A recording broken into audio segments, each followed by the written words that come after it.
Happy Tuesday to those who celebrate. See?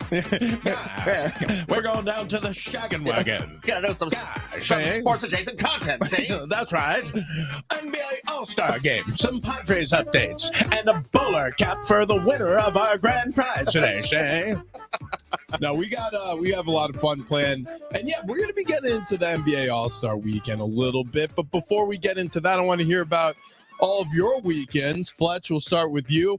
We start with Fletch because he should be in the worst shape of all of us. Yeah, you look good though, man. He does, yeah. This guy, he went on a camping bachelor party trip to Fresno, and I think I've seen him worse after like Aztecs basketball weekends.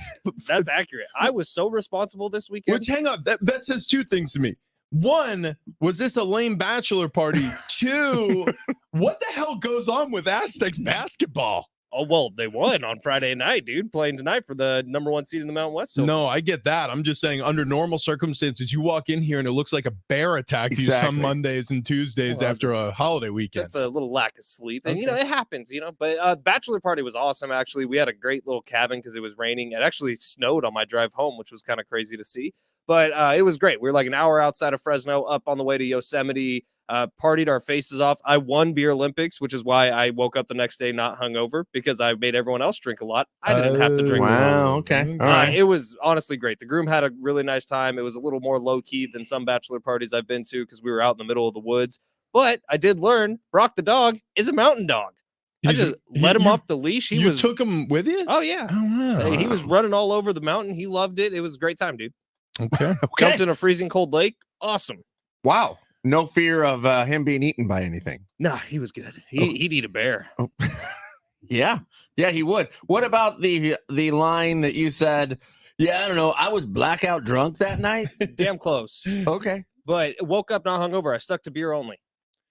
Okay. Look at that. Look at you. Maybe Bar Cart Friday tolerance is building things up here. Yeah, this guy. I mean, it's bringing you back to college form, I should say. Yeah, that's what it is. Yeah. He's a true mountain man, and he has a mountain dog. You brought in some icy cold monsters. Oh yeah. I figured we needed something to start the engines this morning. Long holiday weekend. What about you? What did you? So the past, I don't know, 4 weekends you've been building a fireplace in your living room. What are you doing these days? Nothing. Okay. It's done. I finished it Valentine's Day, actually. So officially you can kick your feet up? Well, I say that. There's lights that are ordered that I won't get for about a week. Okay. So once the lights get in, then it will be finished. But everything that I can do to it is done. So I just sat around. That's good. It was pretty cool. Yeah. I don't know if I've had a Sunday where I just laid on the couch all day long in maybe 25 years. Those are the best Sundays, as it turns out. If only football was on. Oh my gosh. Yeah. Well, I will say this. Even though the void was filled by some sports this weekend, this is truly the weekend where it settled in for me, where I was like, oh wow, yeah, it's over. Like we're in that spot again where we don't have much to do on the weekends except for find the things that are going to entertain us. And like Fletch mentioned, you have Aztecs basketball, which is building. NBA basketball still hurtling towards playoff importance, but with 10 teams in for each conference, it's really difficult to really buy in.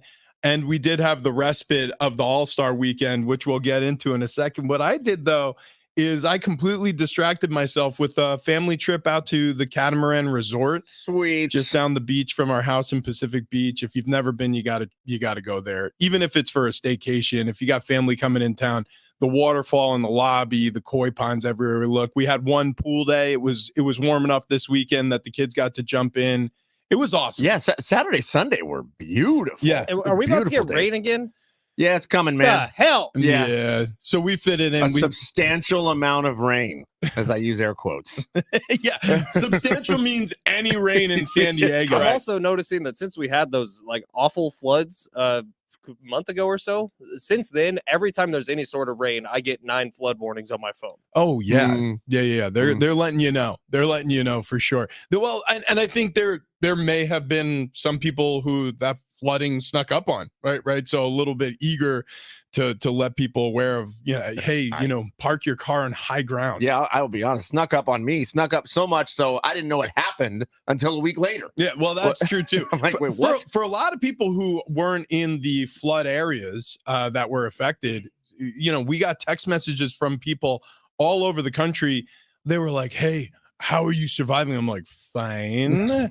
Everything is good by us. Why? And they kept showing. I got pictures sent to me that were going to national news outlets that weren't even being broadcast locally. Wow. It was very strange. But anyways, yeah, to all those who are going to be affected by the rain, I guess there's some rain in the forecast. There was rain in the forecast for NBA All-Star Weekend. 397 total points scored in this NBA All-Star game. Did this get you guys at all?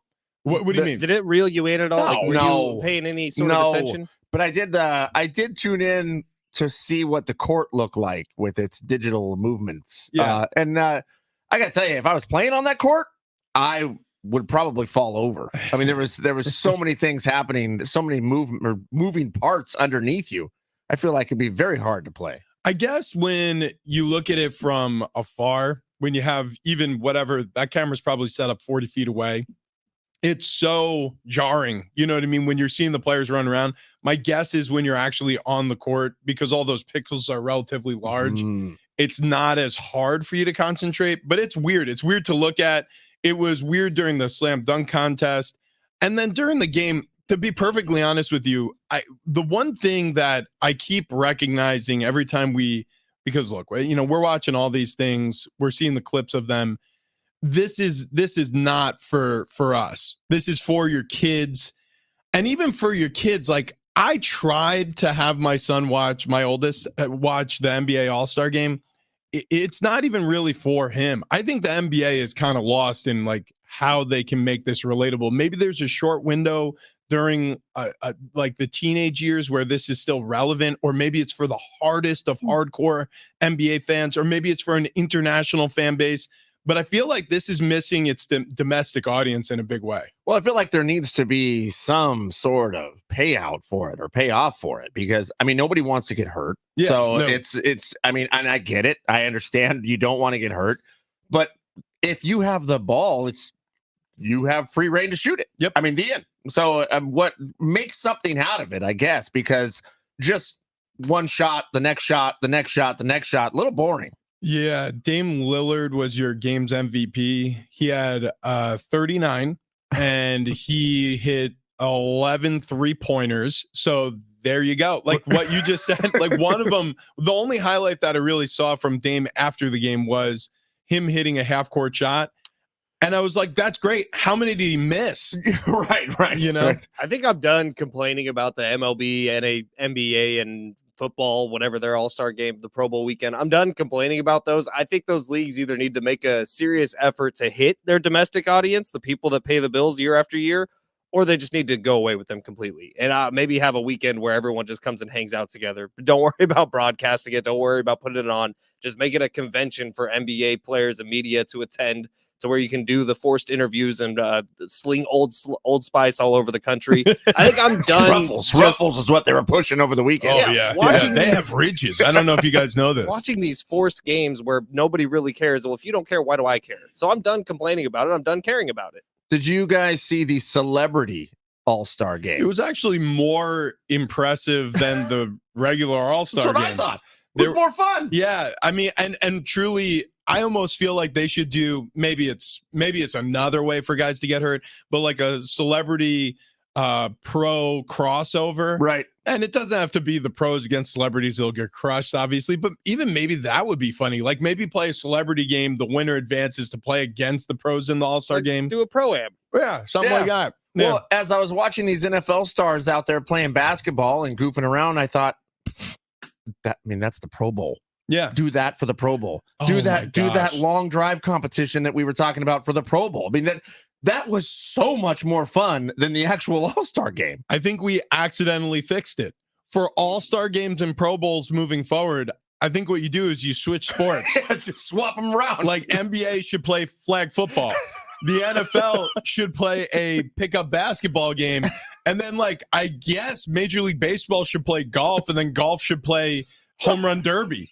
I mean, golf doesn't have an all-star game, but let's build one out. I would watch. Absolutely. Can you imagine Tiger Woods just pumping dingers into left field with Boomer going, gone? Be hilarious. I'd be so in on that. Yeah, absolutely. It'd be better than whatever that was we watched. Now, the Steph Curry playing against, I always mess up her name. What was the lady's name? The 3-point shooting contest? Yeah. Not Iannucci. That was a high school. That was a high school teammate of mine. Sabrina is. Yeah. Yeah. Okay. Well, that competition, I actually thought the had 3-point competition. Yeah, it had a little bit of stress and anxiety involved in it, and it was quick. It was like it took less than 10 minutes for the whole thing to be done and over with because they both went back to back. But Steph wins it when everyone thought he didn't have a chance. And I'm like, have you seen this dude? I don't think he missed a single one of the regular balls. The only ones he missed were the deep ones from like close to half court. Yeah. He's still. I mean, it's not even close. He's the best pure shooter on the planet. I like, if you ever have a second to watch a full Warriors broadcast, and I mean like from pregame all the way into like the early, I guess, first quarter, because then you'll miss it but Steph Curry, the shots of him doing his pregame warmups, like the shooting that he does, he like walks his way back to the 3-point line. He doesn't miss a shot. He takes like 200 shots. He doesn't miss one. If you're not guarding Steph Curry, he makes all of his shots. If you are guarding Steph Curry, he makes most of his shots. He's truly like when you punch in a code on your video game and like the player all of a sudden can't be beaten. That's up, Steph down, Curry. down, left, right, left, right. Yeah. A-B, start. Yeah. Speaking of NBA Jam, lit. Love now that look, game. if that was the All-Star contest, all of a sudden I'm in. Set the balls on fire. I'm in. I've been saying that for years. Set the balls on fire. Have them roasting that on their way through. Only after they make their third consecutive shot. There was one really interesting thing to me that happened over All-Star Weekend, and it's when the gang with TNT, Ernie, Shaq, Charles, they all sat down, Kenny, and LeBron joined their set. And LeBron James, now, again, this is an actor. LeBron James was in Trainwreck. And Space Jam. LeBron James was in Space Jam too, A New Legacy. We know LeBron James can act. He's got chops. I want you guys to listen to this acting performance LeBron James put on.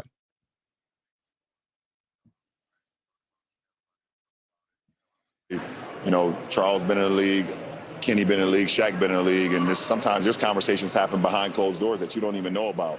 And until, I guess, if it's real or not, then they'll bring it to you. But it never even got to me. So, I heard it when the reports dropped as well. Yeah, that's LeBron James talking about this potential trade of he to the Warriors. He told the gang, yeah, no, I mean, I heard about it when you guys heard about it. Mm-hmm. Yeah, sure you did. Okay. Yeah. Listen, there's two things. If there's two things that I know, and I know these two things. A, there is nothing better than when everybody in the house is asleep and you pull out like a half a pint of Ben and Jerry's and you can just mow that sucker down by yourself beyond you're free of judgment. Right. And LeBron James knowing every single thing that's going on inside his locker room and with the executive. There's no way. There is no way on God's green earth that this conversation happened between the Warriors and the Lakers, and LeBron was finding out like the rest of us schnooks, on Tuesday of the next week after the trade deadline passed. There isn't anything that happens on that Lakers team that does not run through LeBron James. I mean, nothing. So what's going in the vending machine in the employee break room? Yeah, they run by LeBron James.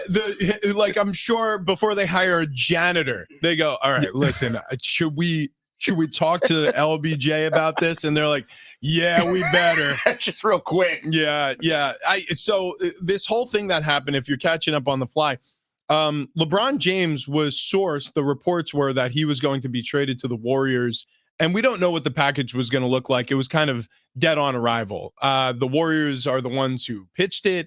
Draymond Green apparently spoke with his agent, Rich Paul, who is LeBron James's childhood friend and also his agent with Clutch Sports, and LeBron didn't know about it. Right. Got it. I see a bunch of guys playing with their technique and fundamentals.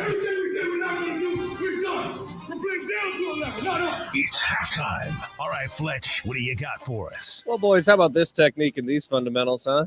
Aztecs hoops after a big win at home Friday night over New Mexico, 81-70. The boys are back in the top 25. They are at number 19 in the country. They are now back on the court tonight. They're taking on Utah State tonight in Logan, trying to gain sole possession of first place in the Mountain West. Pregame starts at 5:30. Tip-off at Ted Leitner at 6 o'clock. Major League Baseball, hold your breath, 1 month away exactly from the Padres opening day as they get ready for that 2-game series with the Dodgers in Seoul, South Korea. Padres also announcing last week some juiciness. Ha-Seong Kim going to play shortstop this year. Xander Bogaerts will play second base, and a little wrap-up on NBA All-Star Weekend. The East won the game. Damian Lillard won MVP and the three-point shooting contest. Mac McClung wins his second dunk contest in a row. Yet another person jumping over Shaq to dunk a basketball. Wonder when we've seen that before, like every single year. That's all I got for you guys. That's it. Okay. That was the end. Well done. Okay. Well done. I like it. Moving right along, you mentioned it, and it is really the only big news that came out of spring training. The Padres, they're making a change. So Xander Bogaerts, apparently through no fault of his own, is moving to second base. Ha-Seong Kim, a fan favorite, moving to shortstop.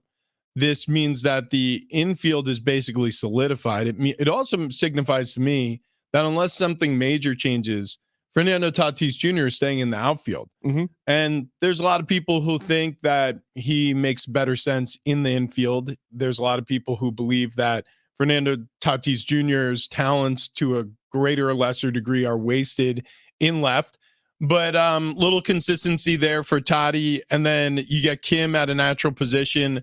Xander Bogaerts being a good teammate. That's according to Mike Schilt, manager of the Padres. Any big reactions to this report? I mean, Xander Bogaerts has never played an inning of second base in his career. So that would be my reaction. Are we sure that that's wise? Where maybe he could be moved somewhere else on the field that he's played before.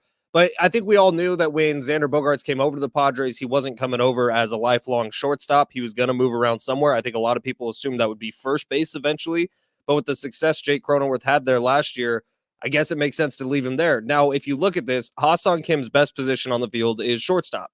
Jake Cronenworth's best position on the field is not first base. It's second base. Xander Bogaerts' best position on the field is shortstop. Manny Machado, you could argue his best position on the field, while it may be third base lately, at one point was shortstop. Fernando Tatis Jr.'s best position on the field is shortstop. So this team just has too many shortstops. It's like, how are you going to put all this together and make it make sense? That was the thought process going in, right? I mean, that's what we were being sold when they were bringing in the shortstops of, look, this is the highest level of talent on the team. The shortstop position, it needs the highest level of talent so we can move these pieces around. So we'll bring in the most talented guys and then we'll just make them fit. I think it'll work. Xander Bogaerts is a talented individual. He'll make second base work. It's just crazy to me that you have a $280 million second baseman. Yeah. I mean, here's what's interesting about this. As long as he hits, that's the only thing you care about. It doesn't exactly. It doesn't really. Don't get me wrong. You want your middle defenders in the infield or outfield to be some of your most talented defenders, and so you have that pressure on Xander Bogaerts to pull this together. A lot of these infielders, they can be used in different spots. And if Xander picks up on second base quickly, which I assume he will, it won't be noticeable that they move the shortstop to second. And everybody on this team understands, with shortstop being everybody's, it feels like, natural position, including Fernando Tatis Jr., who's now a corner outfielder. Something's got to give. Yeah. So you have almost $400 million in your left corner outfield. You have another enormous contract at second base. Cronenworth sits at first base. I don't think it's for the reasons you described, though, Fletch. He had a terrible year last year. Not defensively. Well, but that's not what we're talking about. You earn first base not because you're like a great defender. It's not like people sign first baseman. I was going at this to be the a defensive construction of this roster, which it doesn't make sense with all the different pieces playing their out of position a little bit. I tell you what, they should do it a little different here. Do it little league style every 2 innings. You trade positions. Yeah, I mean, we're getting close to doing. And the biggest thing, Rich, you mentioned is if all these people hit, it doesn't matter. So that's the biggest thing from last year to this year. If you want a team that has more wins than what did they end up with? Was it right at 82, 83? 80, was it 81? Maybe so less than needed to get to playoffs. Right, yeah. So if you want to have a better season this year than you did last year, you need all these guys to hit like they're being paid to hit. Yeah. Cronenworth needs to find his bat again. Hitting sub 230 is you can't do it as a first baseman. I mean, Fernando Tatis Jr., his bat makes sense in a corner outfield position, no question about it. But yeah, like for Kim and Xander, especially for Xander, let's talk about this culture that led to that record you just mentioned, Fletch. Like, the reality of the situation is the Padres were plenty talented enough last year. They lost their way. And I don't know if it was Bob Melvin and AJ Preller's relationship affecting the entirety of the team. I don't think so, because apparently there was discord the year before that, and they went all the way to the NLCS against the Phillies. A lot of people, Kevin Acee included, said, I could have wrote this article a year ago, and I didn't because the Padres were successful. And so, when a team's successful and it sort of almost belies what you're hearing and what you're seeing, well, you hold off on that story then. But after the collapse last year, it was undeniable that these poor relationships and souring partnerships had something to do with it. And so that's the reason why that article was written. But I look at this situation, I say, okay, it doesn't really matter if Xander plays second. It doesn't really matter if Fernando stays in the outfield. It doesn't really matter if Cronenworth's at first or Machado stays at third or whatever the defensive lineup is. What it comes down to is clubhouse culture. And whoever's the culprit, whoever's most involved with that being a complete disaster last year, if they don't fix that problem, then this is not going to be fixed. You're 1,000,000% correct. And not only does the culture have to be fixed, but there has to be someone who either steps up as a leader that can solidify things, that can smooth things out when things start to go awry, or there needs to be someone who creates a little bit of magic in these games. So the LFGSD, the Scorpio coming in and hitting bombs for out of nowhere, that creates these wins. It creates a little bit of excitement and lets people feel confident that they can go out there and put points on the board. I mean, the Padres last season, if they were behind, it was over. It was just done. Before we hear about how skinny TD is, I just want to point this out again. Sure, I can start right now. I'm in. I'm in. They finished with 82 wins last year. The team that played in the World Series from the National League finished with 84 in the regular season. So it's not even like that disappointment of a season. You have to be 10 times better than last year. You need to be like 5 games better than last year. The other issue with last season of it being a disappointment, it wasn't just that they missed the playoffs, because I still feel if they would have made the playoffs and then you get knocked out that first round, you're still disappointed. Last season was supposed to be a World Series season. The beginning of last season, it looked like the Padres had the biggest juggernaut of a team ever assembled in the history of time, and it didn't work. So no matter what happened, if a World Series wasn't in the cards, that was a disappointing season. It just happened to be, it was more disappointing than we thought. No question about it. All right, we're going to look forward. We're going to take out our crystal balls and we're going to do some work looking deep into the future of the NFL. But before we do that, before we hear about TD's weight loss, I want to just let everybody know we're giving away a pair of tickets to see Lainey Wilson at North Island Credit Union Amphitheater. That's an August 23rd show. Tickets and info at livenation.com. Keep listening for your chance to win those. We're super excited to give those away for so many reasons. Also, we got a pair of tickets to the Shamrock St. Patty's Day Music and Beer Festival. That's coming up March 16th. So a lot to get to still, but man, you look good in flannel. I mean, I feel good in flannel. Speaking of Lainey Wilson, she's pretty popular for, what's happened in the posterior of her body. Okay. We got a lot less posterior after ST fat loss. There's been what is this? Why are you handing these out during ST fat loss, by the way? Oh my God. Breakfast arrived. That's right. Listen, we lost a ton of weight and we lost a ton of weight fast. Things are being tossed throughout the studio here. In 8 weeks' time, I lost 31 pounds. Rich, over 35. Fletch is now pushing 50 pounds lost with stfatloss.com. It works, and it doesn't. Go into this thing skeptical. It's fine. I did. Yeah. I mean, I completely went into the skeptical, and Chloe and Wayne over at SD Fat Loss said, hey, it's cool, man. Just as long as you follow what we're telling you to do, you're going to lose weight quickly, and then we're going to teach you how to keep the weight off. Do you have any idea how many late night phone calls I had with Wayne and or Chloe or both of them where I was like, I don't know. I'm not sure if I love losing all this weight so fast. And they were just like, just settle down.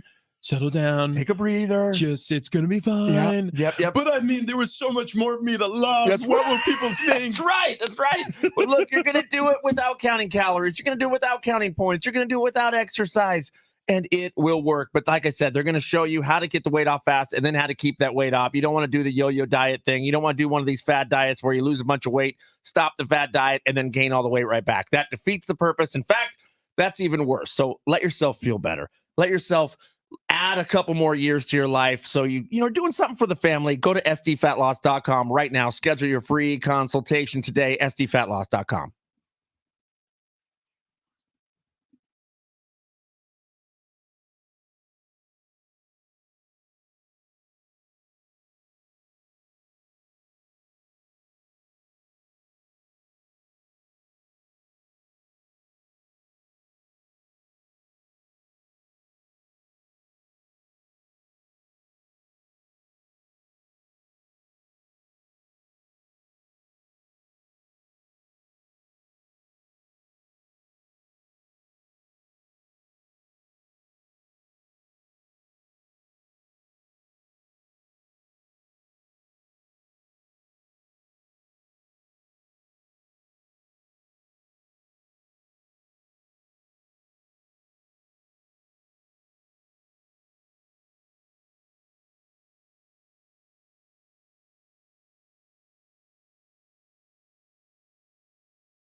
The free iHeartRadio app has over 100 original stations, like 24/7 Comedy. If they were really donut holes, the bag would be empty. When you need to laugh, just open the free iHeartRadio app and search Comedy. Should we call someone? I'm like, no, that's his face. iHeartRadio. Free never sounded so good.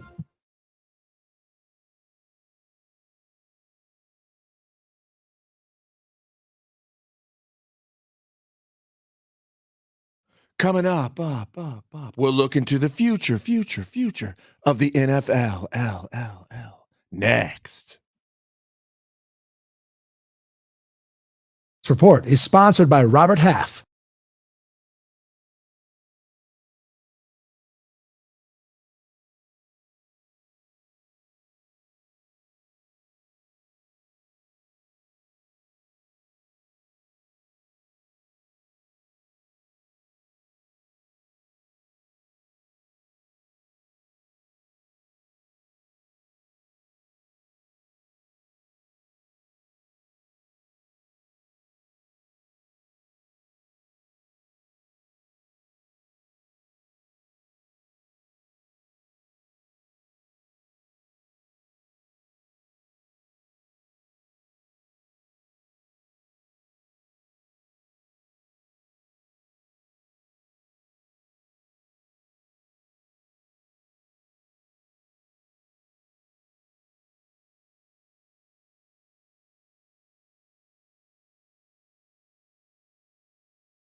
If you have an issue with your drain or sewer line, call Cable Pipe and Leak Detection. I'm Brad Bellis, president of CPL. Our high-tech sewer cameras will locate the problem the first time. Whether it's a large sewer or small kitchen pipe, call CPL at 1-800-450-LEAK.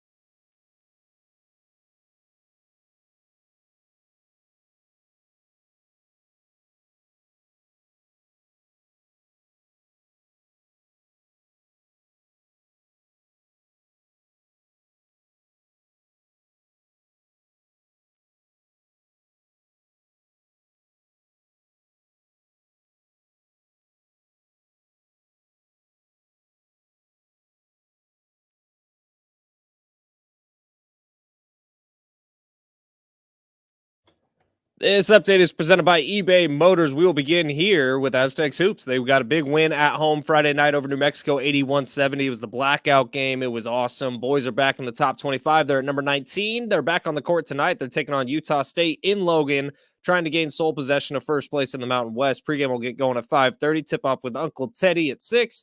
Major League Baseball, we are exactly 1 month away from Padres opening day. They get ready for that 2-game series with the Doyers in Seoul, South Korea. Padres also announcing last week that Ha-Seong Kim is going to play short this year. Xander Bogaerts moving over to second base. And in the NBA All-Star Weekend, the East won the game. Damian Lillard, the MVP. Mac McClung winning his second dunk contest in a row. eBay Motors here for the ride with the parts you need for the prices you want. And with eBay Guaranteed Fit, it's guaranteed to fit your ride the first time, every time, or your money back. Keep your ride or die alive at ebaymotors.com. Eligible items only. Exclusions do apply.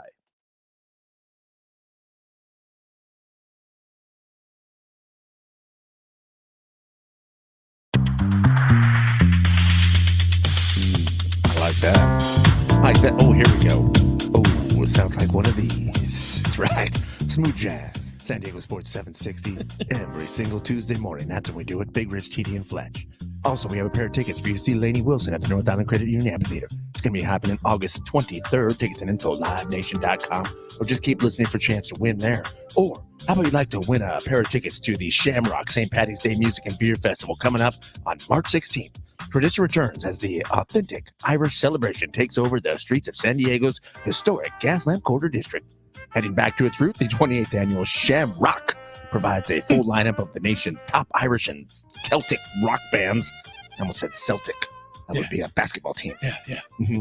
Iconic tribute performances and Irish dancers galore, including Ben Fletcher. Tickets and info at sandiegoshamrock.com.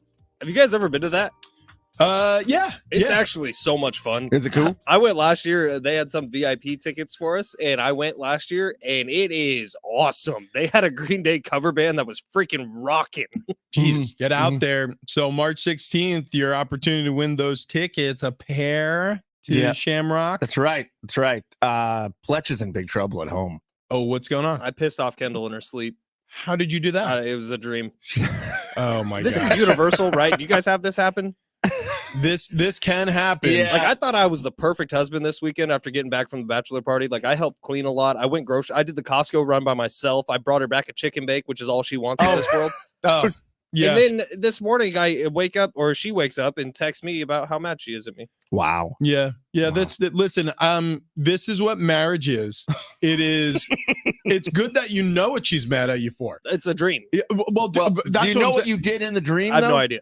You'll find out later. I promise you. Yeah. Here's the deal. The worst of it is when you don't know why she's mad at you, and then you find out later she doesn't know why she's mad at you, and then you're like, well, okay, listen, something's gotta give here. It's like you're allowed to be mad at me when I do the stupid stuff, but I didn't do the stupid stuff this time. Mm-hmm. So, anyways, good luck with that. You did in her dreams. Yeah. Good luck to our listeners today, because a pair of Lainey Wilson tickets, a pair of Shamrock tickets downtown to the Gaslamp Celebrate St. Patty's Day the right way. Those coming up later in the show. And tomorrow and Thursday, we're going to have a very special way for you to win those Lainey Wilson tickets The brain trust came together on Sunday, and we put together a little something special. So the games are back. The games are back. Awesome. Just get ready for that. So that's coming up. You know what else is coming up? The next NFL season. That's right. Yeah. That's right. We can officially say that it's coming up because we've just put to bed the 2023, I guess 2024 postseason, but the NFL season is over. So already you're seeing a lot of the talking heads and media making projections on who they think the next NFL MVP is going to be, the next Super Bowl winning team is going to be, all these different predictions. The one that really did stick out to me was the MVP conversation. Here, pause 1 sec. Richie. Go ahead. Yeah. 197 days, 17 hours, 22 minutes, and 50 seconds. That's how long we have till kickoff of 2024-25. Wow. That's so somebody made a counter. Oh, yeah. Good. His name's Ben Fletcher. Good. And that means only 187 days until your next fantasy football draft. Dude, yeah, because you want to wait till probably the last preseason game to avoid any injury situations. So yeah, we're getting there. So we better start breaking it down now. No, I saw some of these. There's probably already futures odds on this, by the way. I haven't looked at Vegas, but I saw some of these talking heads assumptions or best guesses as to who's going to win the NFL MVP. The one name that does cut through and sticks out in my mind, and we just had Nick Hardwick on. Newly named assistant offensive line coach with the Los Angeles Chargers. Nick's going to be working alongside Mike Devlin, who's the offensive line coach. Obviously, both of them working under Jim Harbaugh, the newly named head coach with the Chargers. Harbaugh gets a lot out of his quarterbacks. If you remember, Alex Smith was off to a hot start with Harbaugh before the injury stuff, and he was replaced by Colin Kaepernick, who as a backup took the San Francisco 49ers to the Super Bowl and was out-dueling the Baltimore Ravens until there was a blackout. So that happened. Smells fishy to me. Conspiracy theories. You look at Harbaugh's record with quarterbacks, you look at Harbaugh's record as a head coach, and you start thinking about who he has at quarterback, Justin Herbert. That's the name to me that cuts through the rest of the wash. Justin Herbert is talented enough to be an MVP. He hasn't been on a good enough football team yet. And they love storylines, right? When you're looking at MVPs, if the Los Angeles Chargers have this resurgent year under Jim Harbaugh with a bunch of new talent in, a bunch of new coaches around the building, you could see that absolutely taking place. Now, I just looked up Caesar Sportsbook's odds for the 2024 MVP. Patrick Mahomes in first, no surprise there. Josh Allen right behind him, Joe Burrow, Lamar Jackson, CJ Stroud, Justin Herbert, followed by Jordan Love, Dak Prescott, Brock Purdy. Who are you looking at there? Which book? That's Caesars. Oh, Caesars. What do you got? You got another one open? Yeah, I got another one open here, but I don't know what the book is from. But it has CJ Stroud above Lamar Jackson. Okay. Yeah. So it's close. I like plus that. 1,000, plus 1,200. Justin Herbert's right in that between 1,000 and 1,400 range. So I guess I like the bet even more now because I like value. Like, let's go to Vegas. Yeah, right. Yeah, fellas, you want to drive? Let's hop in the Tacoma. How much would you be willing to put down, like to get a significant return? I mean, look, that's to me on a futures bet. If you really believe in it, like $50 to $100. You know what I mean? Like, because then it makes it interesting. Then you have something to root for all season long. And I really truly believe that the Chargers are going to be much better than they were a year ago. The Chargers never felt as bad as they were, right? Like, for example, let's flip-flop it. The Philadelphia Eagles were 10-1, and I was like, they are not a 10-1 football team. They seem so much worse than a 10-1 football team. The Chargers finished the season with 5 wins. And I was like, they are way better than a 5-win football team. It's just, if they could just tell this defense, like, hey, guys, all right, look, I know we were playing two-hand touch all preseason long, but now we got to tackle. Like, we got to do it. Yeah, they didn't do a lot of that. Lot of that. By the way, when you're looking at these MVP future odds here, the top 6, wait, hold on, a couple count. 1, 2, 3, 4, 5, 6. Yes, all AFC. It's not until number 7 is there an NFC quarterback in the mix. See, that's really fascinating. And by the way, no mention of Aaron Rodgers on that list at all. You remember how much buzz he was getting last year in the MVP talks? I mean, it's interesting. That might be my bet. Plus 2,500 for Aaron Rodgers. That's a good bet. Yeah, that is a good bet. I mean, the guy's won it 4 times. It's a good bet. Yeah, there's some value there as well. Now, you got to hope that this surgically repaired Achilles tear that he rushed to get back onto the field. Now, he didn't play any games. We know that. And as far as we know, there was no re-injury. But he was hustling through that rehab to try to play for the Jets in the postseason. If they were going to have a postseason berth, it did not pan out, which I think is probably better for his long-term health. Probably would have been too soon to get him out there playing on that Achilles tear. But yeah, there's value on that bet too. Lamar Jackson, any chance he goes back to back in either of your minds? Yeah. I mean, is there a chance? Yeah, I don't see a significant drop off there. I think he'll have his fantastic season. Does he have the same magic? I don't know. I mean, it'd be hard to replicate, but I wouldn't count it out. I mean, I'll tell you who I really like on this list is Joe Burrow at plus 900. Because again, you talk about the storylines. Like if he's able to come back and just have a Joe Burrow season, it's going to be a hell of a season. And that could easily propel him into it, given the coming off of his second injury, major injury. And he could come back and make that happen. I also love CJ Stroud on the list. Second-year quarterbacks often take their biggest jump of their career from where they were to where they will be for the rest of their career. So CJ Stroud seems like an easy moneymaker on that one. And the storylines that the NFL, the voters love to put out there are the second-year new blood guys. That's when Lamar Jackson won his. Also, with Lamar Jackson, you know what I worry about after having a successful season, no injuries, is him getting hurt next year. Right. Yep. Right. Like, I mean, how long can you last? He's running the football as much as any running back. Yeah, well, I shouldn't say any. Unless it's a game that really matters. What were they thinking? Then we don't do that. AFC Championship game. You know what, guys? Crumple up the script that got us here. We're going to throw the football nonstop. Now, I was listening. The guys before kind of had a similar conversation, not quite talking about MVP, but talking about quarterbacks for next year. And they were having the same thought that I've had a couple times, which is what the hell happened to Trevor Lawrence? Yeah. Like the guy who was supposed to be the second coming of the Peyton Mannings, like that era of quarterback. He's really come out and had kind of a dud year last year. That Jacksonville offense, it paled in comparison to their defense. Wildly underperformed, especially thinking about what they had with Calvin Ridley coming over off the suspension for that full season. And he comes back and it's supposed to be this new upshot, huge offense with Travis Etienne in his second year, Calvin Ridley pairing with Trevor Lawrence.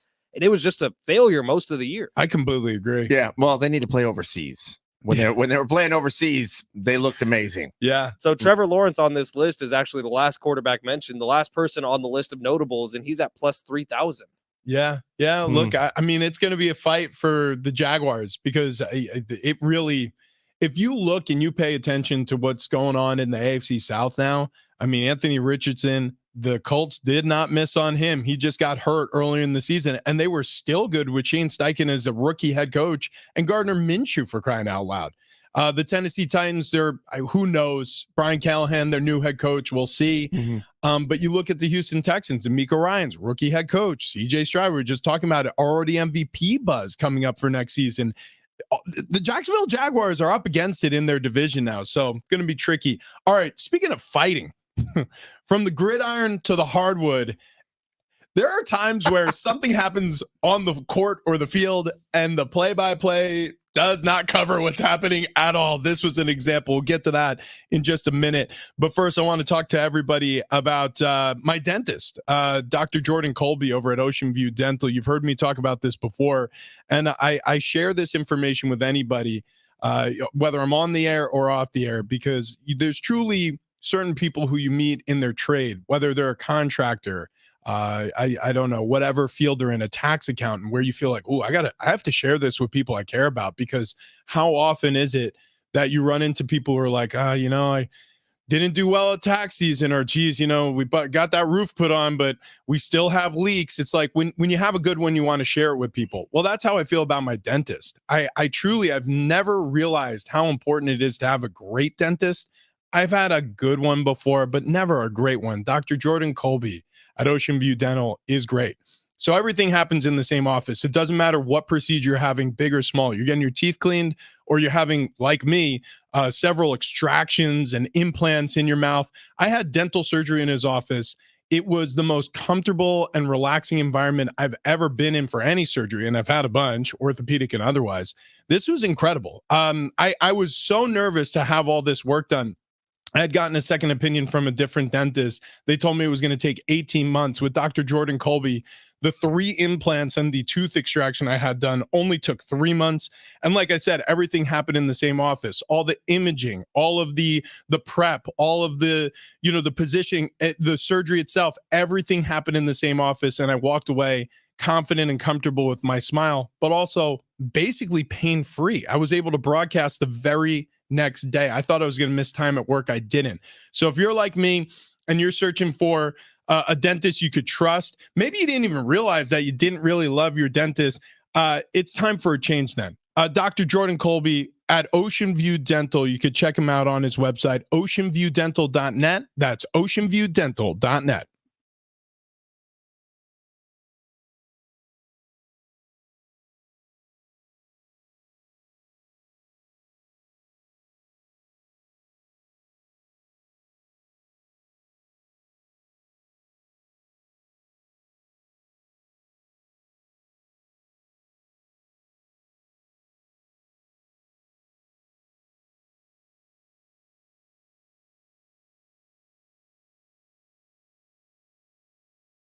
Cards issued by Sutton Bank and Celtic Bank, members FDIC. Terms and conditions apply. The needs of modern businesses are always changing, but corporate cards haven't evolved in decades.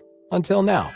Meet Ramp, the all-in-one finance platform that combines corporate cards with spend management software. Ramp is the only card designed to actually help your business spend less, not more. With Ramp, you can set custom controls to stop out-of-policy spend before it even happens. And Ramp software even does expense reports for you.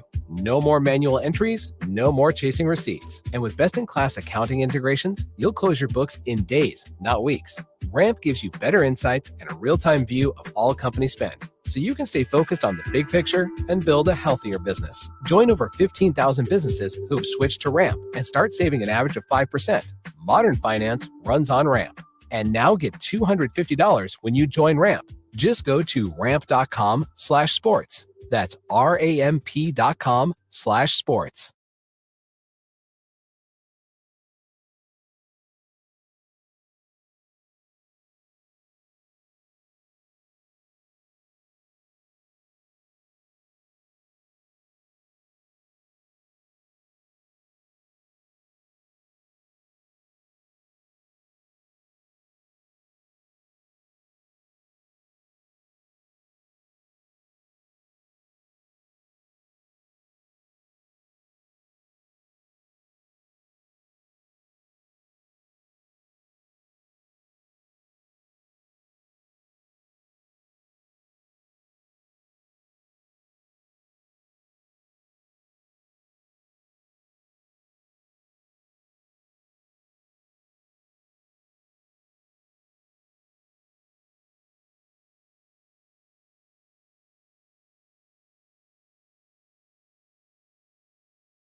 The first step to financial success is setting a goal. Learn how to plan your steps to success at SDCCU and the San Diego County Library System's free Financial Wellness Wednesdays. To register for a webinar, visit sdccu.com/FWW.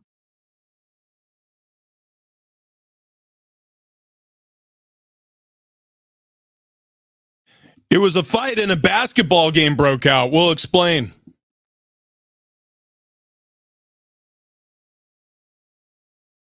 Heavy rain in our North County, including our far North County, south of Teen, got hit with several accidents in Temecula. So heavy traffic there. And from there, it's kind of off and on now to the 78. North 5 starting to slow a little more from H to Main National City. I'm Tori Peck, San Diego traffic.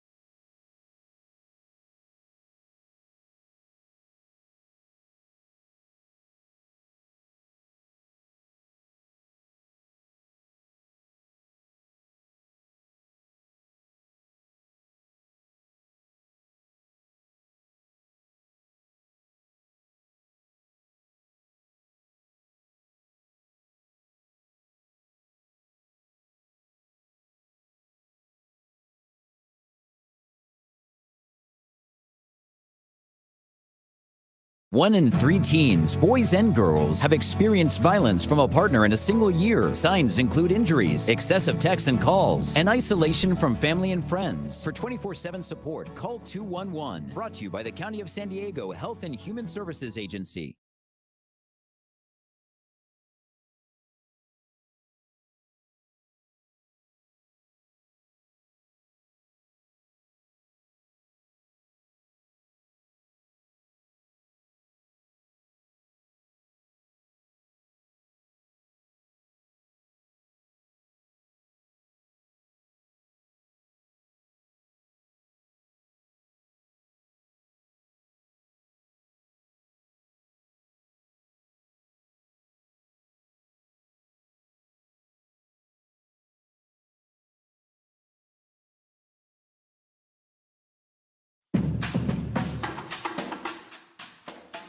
Big Rich, TD, and Fletch, San Diego Sports 760. If you're listening on the free iHeartRadio app, congrats, you're doing it the right way. We have this talkback feature. If you ever want to leave us a sound clip, it's about 30 seconds. It records you. It sends it straight to us. We can play it on the air. So thoughts, complaints, comments, compliments, it's all at your fingertips on the free iHeartRadio app. If you haven't downloaded it yet, honestly, it's the only app I use for podcasting, for music. It's the only app we all use.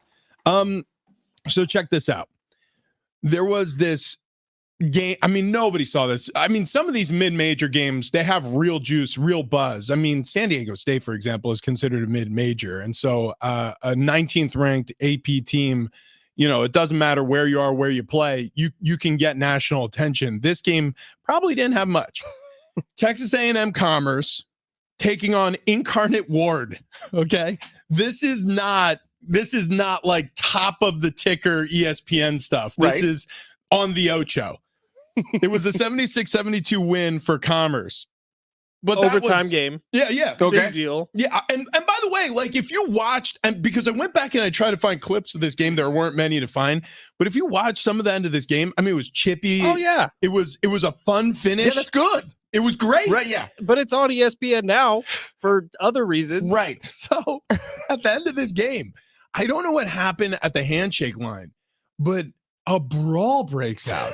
And I mean, these two teams are not only scuffling, but like haymakers are being thrown. Coaches are getting involved. It's not the football after every play, little shoves back and forth, the hand in the face mask, stuff like this. This is a fight and a street fight. It looked like players from Incarnate Word are leaving the court. And then all of a sudden you hear a lot of yelling and hollering.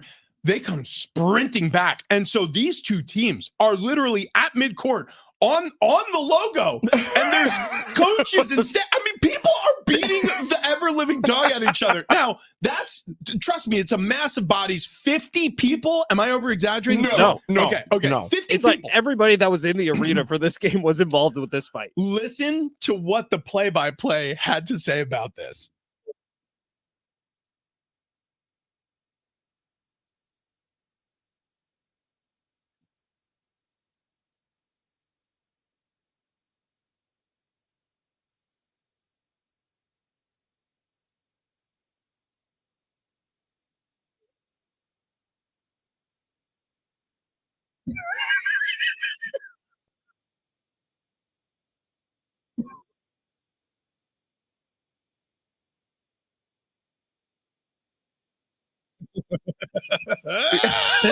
A nick on the face. Wow. I mean, yeah, no, haymakers indeed being thrown. And by the way, when you talk about everyone who was at this game was down there on the court, there were 20 to 30 people at the game. Yeah. So, I mean, the majority were the two teams where basically each bench cleared. Yeah. It wasn't a full gym. It wasn't a sellout crowd. But yeah, whoever was in attendance, they got their money's worth right at the end. OT plus a fist fight. Wow. That was fun. Good times. All right, coming up next. Not want to see this. Yeah. By the way, he was asleep. I can't believe he's just like, wow, this is awful. Please, the humanity. Somebody stop them. Can we just get Kevin Harlan to dub over what was already done? Security. I like pickup sticks on Tuesday. Anyways. Some of them are for us, folks. Okay, coming up next, we got our morning monologues. We'll give those to you. Also, we got 2 pairs of tickets, one to Shamrock downtown, one to Laney Wilson. All that coming up next. Big Rich, Teedy, and Fletch, San Diego Sports 760.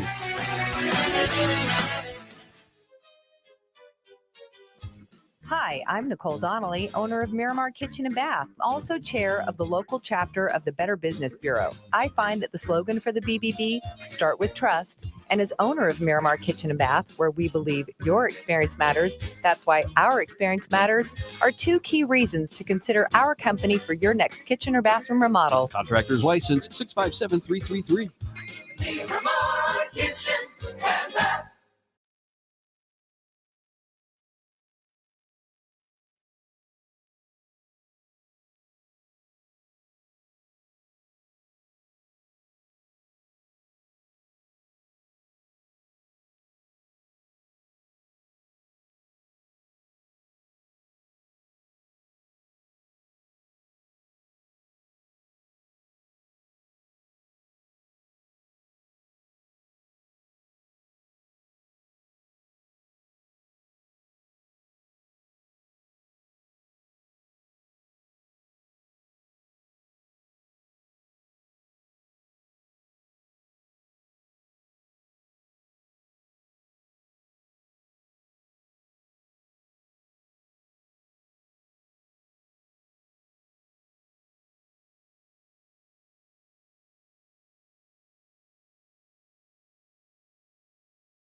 What's holding you back from learning the language you've always wanted to know? Too hard. Takes too long. Not with Babbel. Babbel's lessons take just 15 minutes a day. 15 minutes isn't long. Nope, and they're fun.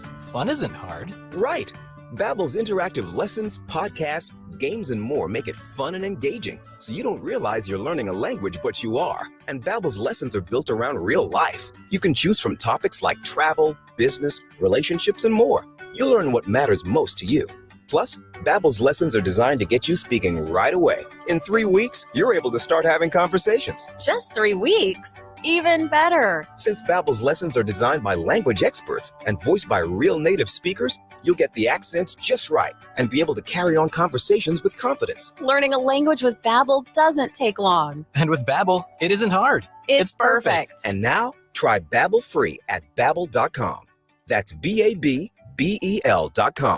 Babbel.com.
Hour 2, Big Rich, TD, and Fletch. This update presented by Robert Half. Starting off with the Aztecs hoops. Big win at home Friday night over New Mexico, 81-70. The boys are back in the top 25 at number 19. They're back on the court tonight. They're taking on Utah State in Logan to try to gain sole possession of first place in the Mountain West. Pregame gets going at 5:30 tonight. Tip-off with Ted Leitner at 6.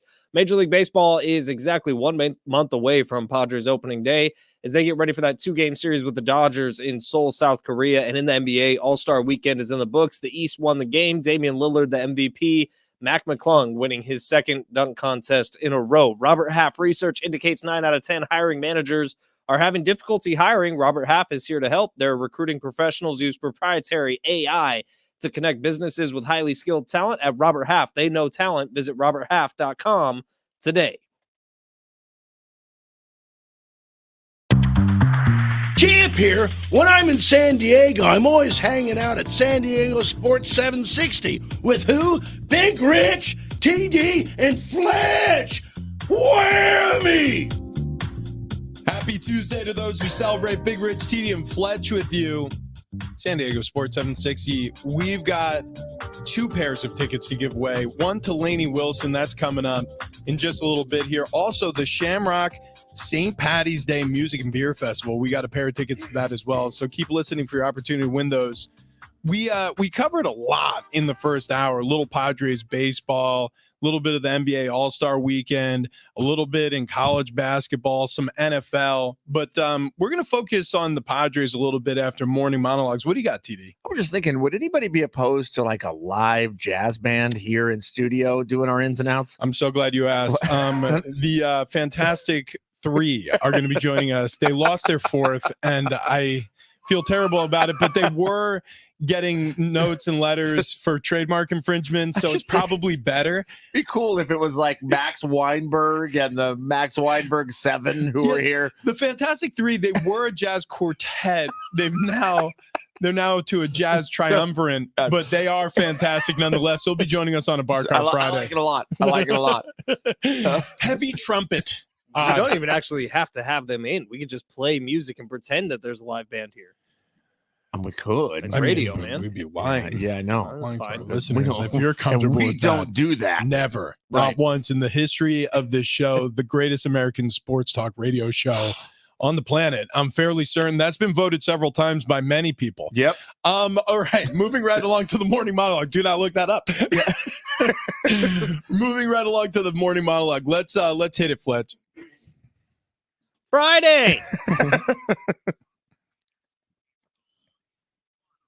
Yeah, I know I did this for the Pro Bowl, but I just want to remind everybody who's upset about the NBA All-Star Game, because for whatever reason, X or Twitter or even Instagram comments fill up with people going, I literally saw this comment. It made me laugh out loud for whatever reason. Like, somebody posted a clip of the NBA All-Star Game. They're like, look at this dunk from whoever it was, one of the Eastern Conference stars. And somebody commented, these hoes don't play. I was just like, what? Yeah, of course they don't. They're making $40 to $50 million a year. They don't want to like sprain an ankle during All-Star break. And let's face it, nobody's played competitive basketball during All-Star weekend for 15 years. Right. I mean, you could argue the same for the Pro Bowl. I get it. Long gone are the days where people actually, or I should say the athletes actually care about these games. And I do reminisce sometimes. I was just having a group text conversation about this, about how the Last Dance doc kind of ruined basketball for me in some ways, because all those clips of the teams that I grew up watching, the Pistons of the 90s, the Bulls of the 90s, the Knicks of the 90s, that Eastern Conference was vicious. And then when they played like some of the flash and dazzle of the Western Conference, it was different. It was a different time. It's a bygone era though. And the game it's not the same. If you go down the lane back then, you were catching elbows to your hips, to your ribs. Nowadays, you do that, it's a foul called. Nobody wants to foul anybody because nobody wants to blow somebody's knee out and be responsible for that. So it's just a different look.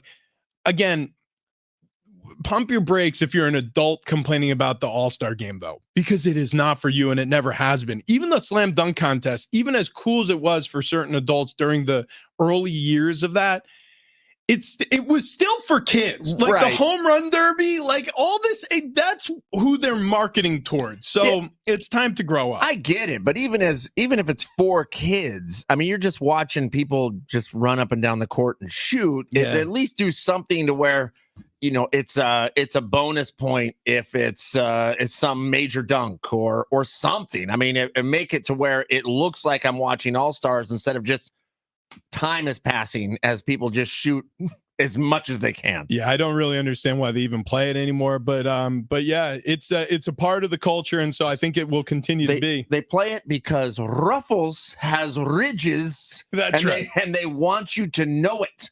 Yeah, and it pairs well with Ruffles dip. That's right. At your local supermarket. That's correct. All right, that's mine. What do you got, Fletch? So even if you say you're not, I know that you are. Because what? Love is Blind season 6. Oh wow, look at you! I didn't even realize it was on season 6. Wait, hold on. Wasn't it like 3 months ago? It was season 3? Maybe. They're pumping out content, man. You got to give them credit for that. They are like number 2 in the world right now in terms of television shows watched, because this new season is electric and it's incredible. Well, so you said even if you're not, I know you are. What do you mean by that? Even if you're not watching it or not claiming that you're watching it, you're watching it. I promise you are. There is enough.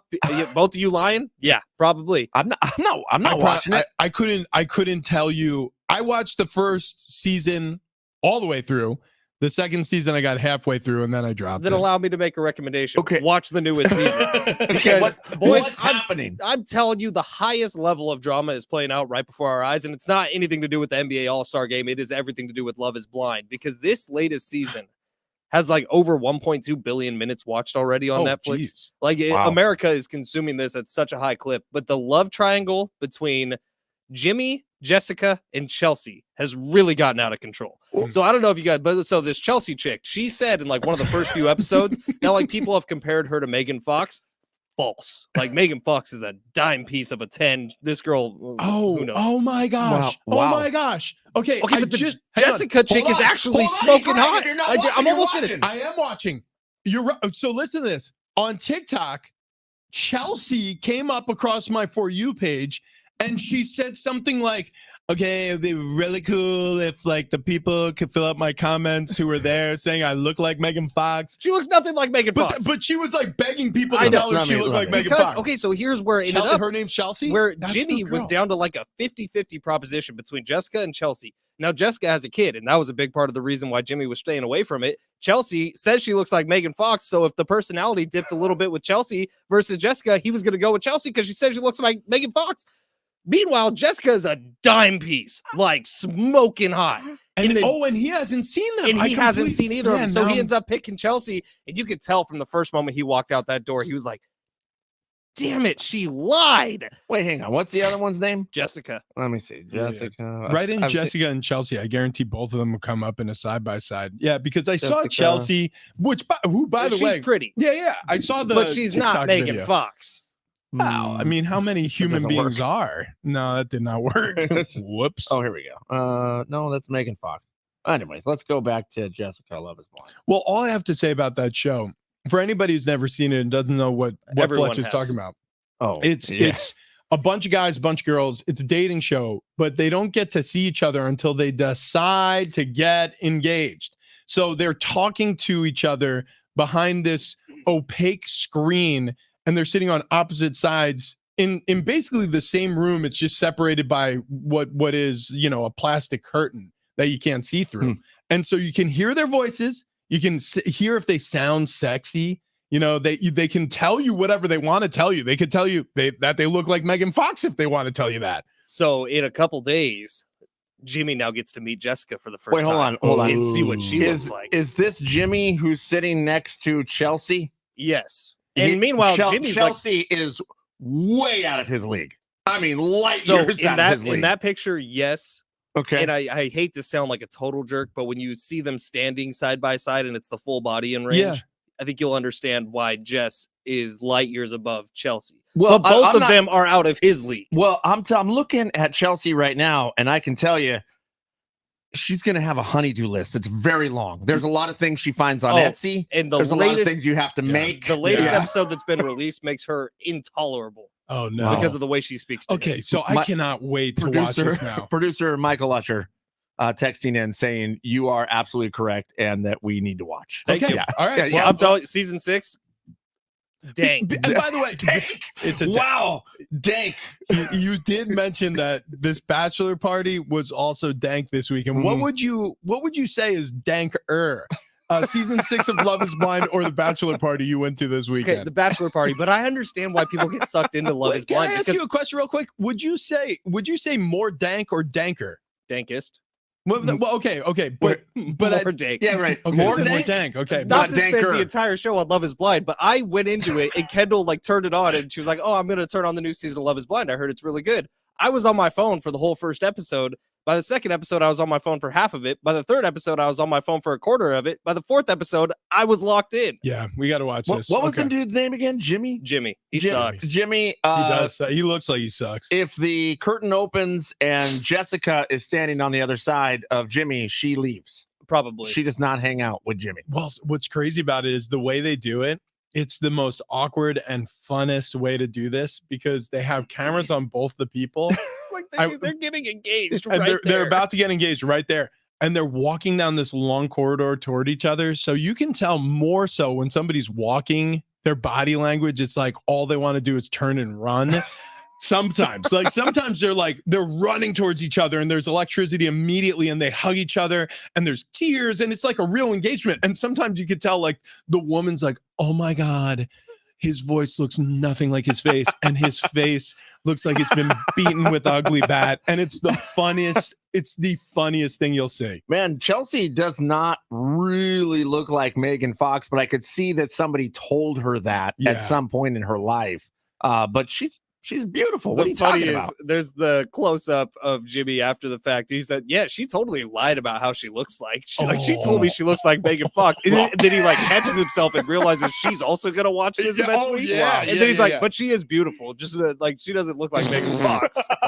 Because Megan Fox is totally gross. Like who would ever, right? It is the highest form of keeping you locked in. Oh, listen, it's insane. My monologue's a two-parter, and I'm going to bring us back to sports here, boys. Okay, yeah. Okay. Well, this is going to be a first. Let's do it. So, one of my favorite toys as a child.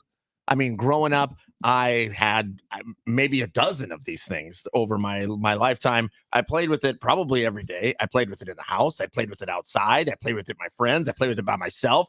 Don't be thinking what you're thinking. Well, hang on a Don't second. be thinking. Yeah. Like if you were playing with it on your front yard, like would the cops be called or? I mean, maybe. How high were your fences in the backyard? You never know because something could get broken. I'm talking about Nerf footballs. What happened to Nerf footballs? Wow, we were thinking of two very different things. Okay, well, switching gears to Nerf footballs. Then this is part one. Okay, part one. I don't know what happened to Nerf footballs. Part two. How come every Nerf football that you ever saw or saw someone with had a bite taken out of it? Okay, so children love biting Nerf footballs. That's for whatever. It's a tale as old as time. Yeah, as soon as it's foamy, you'll have teeth marks in it. Second thing is every Nerf football I've ever owned weighed about 7 pounds because I'd leave it out in the rain one time and then I would just throw it against a wall and that would help wring it out, but it was never the same. No, you could never get all the water out of it. I'm just saying, bring back Nerf footballs. Okay, in a big way. Like the ones that whistle, they had that plastic piece on it. So you're talking about, Vortex was the original company. And then it was bought out by Nerf. Oh, it was. And then somehow along the way, they discontinued it. Dumb move. You could throw those vortexes 300 yards. Dude, Dan Marino, do you remember the commercials? Yeah. Dan Marino could throw that thing to the moon. I mean, I was so excited. I almost lost it there. Yeah. That guy, those are my favorite commercials growing up. I owned at different points 4 or 5 of those things. They were incredible. Again, also, you leave them in the rain once, they don't whistle anymore. They just gurgle. It's the saddest thing. Sounds like a dying pigeon. TD part 2. Oh yeah, part 2 was the bite. Oh, right on. Yeah, part 2 was why do they have bites taken out of them? Let's do this.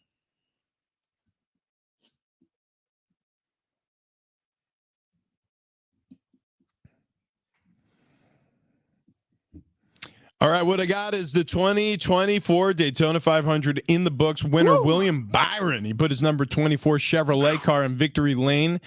Drives for Hendrick Motorsports. He's the first Hendrick driver to win the Daytona since Dale Earnhardt Jr. in 2014. What does it mean when he won under caution? Well, that means it sucks. Yeah. So it's like when they slow down because of a crash, right? Yeah, there was a massive crash, and it's with Daytona and Talladega. There's never if a big one happens, it's always when the big one happens. There was another gigantic crash. It took out a ton of cars. That threw out the caution flag. Well, the caution, they keep ticking laps while the caution flag is out. So unfortunately, but is there like a speed limit when the caution flag is out? That's exactly right. And you can't pass. One with a speed limit. So the final lap, they'll let it go. Boom, you guys can race again, but you're in line. I mean, it's you're basically just follow the leader till the end. Yeah, it was kind of a bummer of an ending, but there you go, man, the winner. Yeah, NBA All-Star Game also coming past this weekend. 211-186 Eastern Conference takes it. The East total is the most scored by any team in All-Star Game history with 211. 397 is also a new mark set by both teams. Milwaukee Bucks guard Dame Lillard had 39 points. He's named the game's MVP. Also, the Padres. So their roster is absolutely chock full of shortstops, and they've got a new one. Xander Bogaerts manned the position last year. It's going to be Ha-Sung Kim going back to a natural position for him in the infield. Bogey is going to move to second base. It was a decision made by the organization that Bogaerts is fine with. Mike Schultz said last week during spring training, and we are 100 days exactly away from first pitch of the Padres regular season. So with that, I want to spend a couple of minutes here just chatting. I don't think that's accurate. Isn't it? No, we're exactly a month away. Oh, it's a month? Yeah, March 20th. What did I say? You said 100 days. Oh, yeah, I screwed that up. Yeah. That's 3 months. We're 1 month away from opening day. Thank you, Fletch. We're 100 days away till maybe the games start to really matter. Till the All-Star game. Yeah, that's right. Remember, they're starting earlier than everyone else by about a full week, maybe even 10 days because of the Seoul game. South Korea. So, and that, by the way, is we'll talk about it more as it gets closer. About 100 days from now, it's gonna be interesting because it's gonna be like they start the regular season and then they, I believe, have one more spring training game or two more, and then they officially. It's so weird. Their clock is going to be off. It's going to be messy. But were you going to say their biological clock? Yeah, isn't that when women need to start having babies? That's what baseball players have, and it's ticking. But the moment they sign a contract. When you think about how much more they still need to do within this last month, it kind of makes your tummy tingle a little bit. Like they got a lot left to do. They got they got a shortage of starting pitchers that they got to work out. I don't really know how it all gets worked out, but I guess. Look, AJ Preller has kind of operated unfettered, spending whatever dollar amount he wants over the past 5 years, just about. So it'll be interesting to see how creative he can get in short order with some of the new restrictions placed on payroll. I really want to focus on, though, the fan aspect of all this, because look, we could sit here and we could talk pitchers and catchers. We could sit here and we could talk about lineup. We could sit here, but again, we're 30 days out. Who cares as of right now? And frankly, as the first month of the season, comes and passes, there's still so many question marks around all those things. I really am focused on how excited everybody is for this season. Like the things that transpired this offseason, many of them negative. Has it influenced you? Are you less excited? Are you more excited? Maybe you don't look Peter Seidler's, no question, his passing is a negative. But do you look at it as a potential positive for this team, meaning that they'll play harder, play more as a unit together as a result of his remembrance? Some of the issues with the payroll, a lot of people upset about this. Is it possible that it's a positive that they'll have a better culture as a result of moving on from another impending contract with Juan Soto over their head? I don't know. I'm just sort of trying to gauge where everybody's head's at for this upcoming Padres season. Well, I think the human condition is you try to look at the bright side of something. You try to find the positives in things. And at the end of last season, I was pretty down. As we were looking towards this season, at the end of last season, I was pretty down because I was thinking, what's going to happen? How are they going to ever have a more stacked team than they did last season? What are they going to do? The Juan Soto trade, you kind of go, did they win that trade? It doesn't really matter who you're moving around there. You lose a name like Soto, and it feels like you lost the trade. Now, out in New York, they're saying they got completely hosed, that Padres win it. So, there are bright sides to things. You're looking at this going, well, maybe there is a plan here. They can put this together. From the outside looking in, I'm going, well, they're going to run out of pitchers. There's no way that they sustain themselves. I can't imagine that Schilt or Preller are not going, well, we're going to add some pitchers to this mix. At some point, we're going to actually get the pieces in place here that we can carry on a successful season. I'm gaining a little bit of excitement, but that part of that could be just because I am ready for the next season of sports to hit here. Yeah. I have a really hard time bright-siding anything to do with Peter Seidler passing away. I think it sucks, and that's probably where the sentence ends. Now, can there be a hashtag do it for Peter, and can that be a rallying cry for the team this year? Absolutely. But with Peter Seidler passing away, not only do you lose a great man, but you also lose the kind of attitude that he had about this team. I promise you this roster would not look as incomplete as it is right now if Peter Seidler were still alive. Something would have happened. Well, that's a little bit of the unknown, right? That we don't know what the team will look like with the new feeling without Peter Seidler there. So this could work. They could rally together. That's what needs to happen. There needs to be some simpatico in the locker room. But there's obviously friction. There's obviously tension. There's obviously discord that caused problems last season. Can they come together? And I'm very hopeful. Yeah. I think it rests on Manny Machado. I'm a big believer in culture, right? I don't think. Look, you can look at the Diamondbacks last year. It doesn't really matter. I'm not saying you can't buy a great team. You can, but look at what happens when you try to assemble super teams. Sometimes, like the Nets try to do it with James Harden and Kevin Durant and Kyrie Irving. It didn't work. It happens all the time in other sports as well. You can buy free agents and it can flop in the NFL. In Major League Baseball, we saw it last year with the Padres. The most important thing about this team was, can they win in crunch time? And they couldn't. They proved it time and time again. Late innings hits, stranding runners. It was such a frustration. It didn't matter how good the pitchers were. Starting pitching could be great, and then the bullpen would come in and just screw it off. It was awful. It was stomach turning throughout the majority of the season, and they never fixed it. Can they rebound from that stumble? Like UTD, I am a positive person in my life. I try to look at, I'm a realist. I don't try to sugarcoat things for myself, but when it comes to being a fan, I want the team I root for to have success. So I definitely believe the Padres could have that level of success. Look, coming up, it's months away, but it's really just around the corner. We'll get to that in just a moment. But first, I want to talk to everybody about Wayne and Chloe, our friends. And I do mean that. These people have become friends of ours over at sdfatloss.com. We spent a lot of time talking to them, that's for sure. So we embarked on this weight loss journey with them, and we thought for sure this was going to be another one of those plans where it takes about a month to see any real results. You're going to be craving all the foods that you craved on the front side of the diet, and it's all going to come rushing back, the weight that you lost. Not the case. Not with SD Fat Loss. It was insane. I mean, it really was. We had an opportunity to lose the weight, and we did. And the reason is because it's a lifestyle change. So what Wayne and Chloe do is they set you up for success by giving you an opportunity to have whatever you want for a couple days. And then all of a sudden you limit yourself, but you don't feel like you're limiting yourself. You feel like you're excited for the weight loss, and then the weight loss comes. That's the other thing.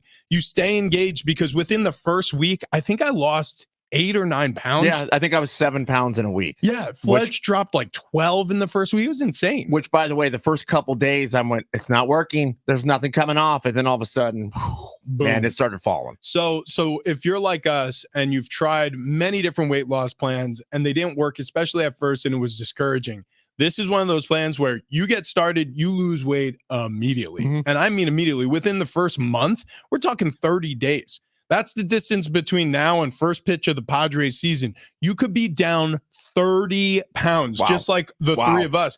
Fletch had lost over 35. I had lost over 30. TD had lost over 25 pounds within the first 4 weeks of SDFatLoss.com. It was insane. It was so cool. All right. And they'll hold you accountable along the way. Yeah. That's, I mean, as I've done a million times here with some of these fad diets, I didn't have anybody hold me accountable. I failed. Yeah. So if you're like us and you've been trying to find that plan and you just haven't been able to find the right equation or the right formula, SDFatLoss.com. That's SDFatLoss.com.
This update is presented by Indeed.com. Starting off with Aztecs Hoops. Big win at home Friday night over New Mexico, 81-70. Boys are back in the top 25 at number 19. They're also back on the court tonight. They're playing against Utah State on the road in Logan to try to gain sole possession of first place in the Mountain West. Pregame gets going at 5:30 tonight. Tip-off with Uncle Teddy is at 6. Major League Baseball, we are exactly 1 month away from Padres opening day as they get ready for that 2-game series with the Dodgers in Seoul, South Korea. Padres also announcing last week that Ha-Seong Kim is going to move over to shortstop this year. Xander Bogaerts over to second base. In the NBA All-Star Weekend in the books, the East won the game. Damian Lillard is the MVP. Temperature is getting low, but demand is remaining high. You need Indeed. Their all-in-one platform helps you attract, interview, and hire candidates all in one place. And Indeed's interviewer tool lets you schedule and conduct virtual interviews right from their website. Visit Indeed.com/credit.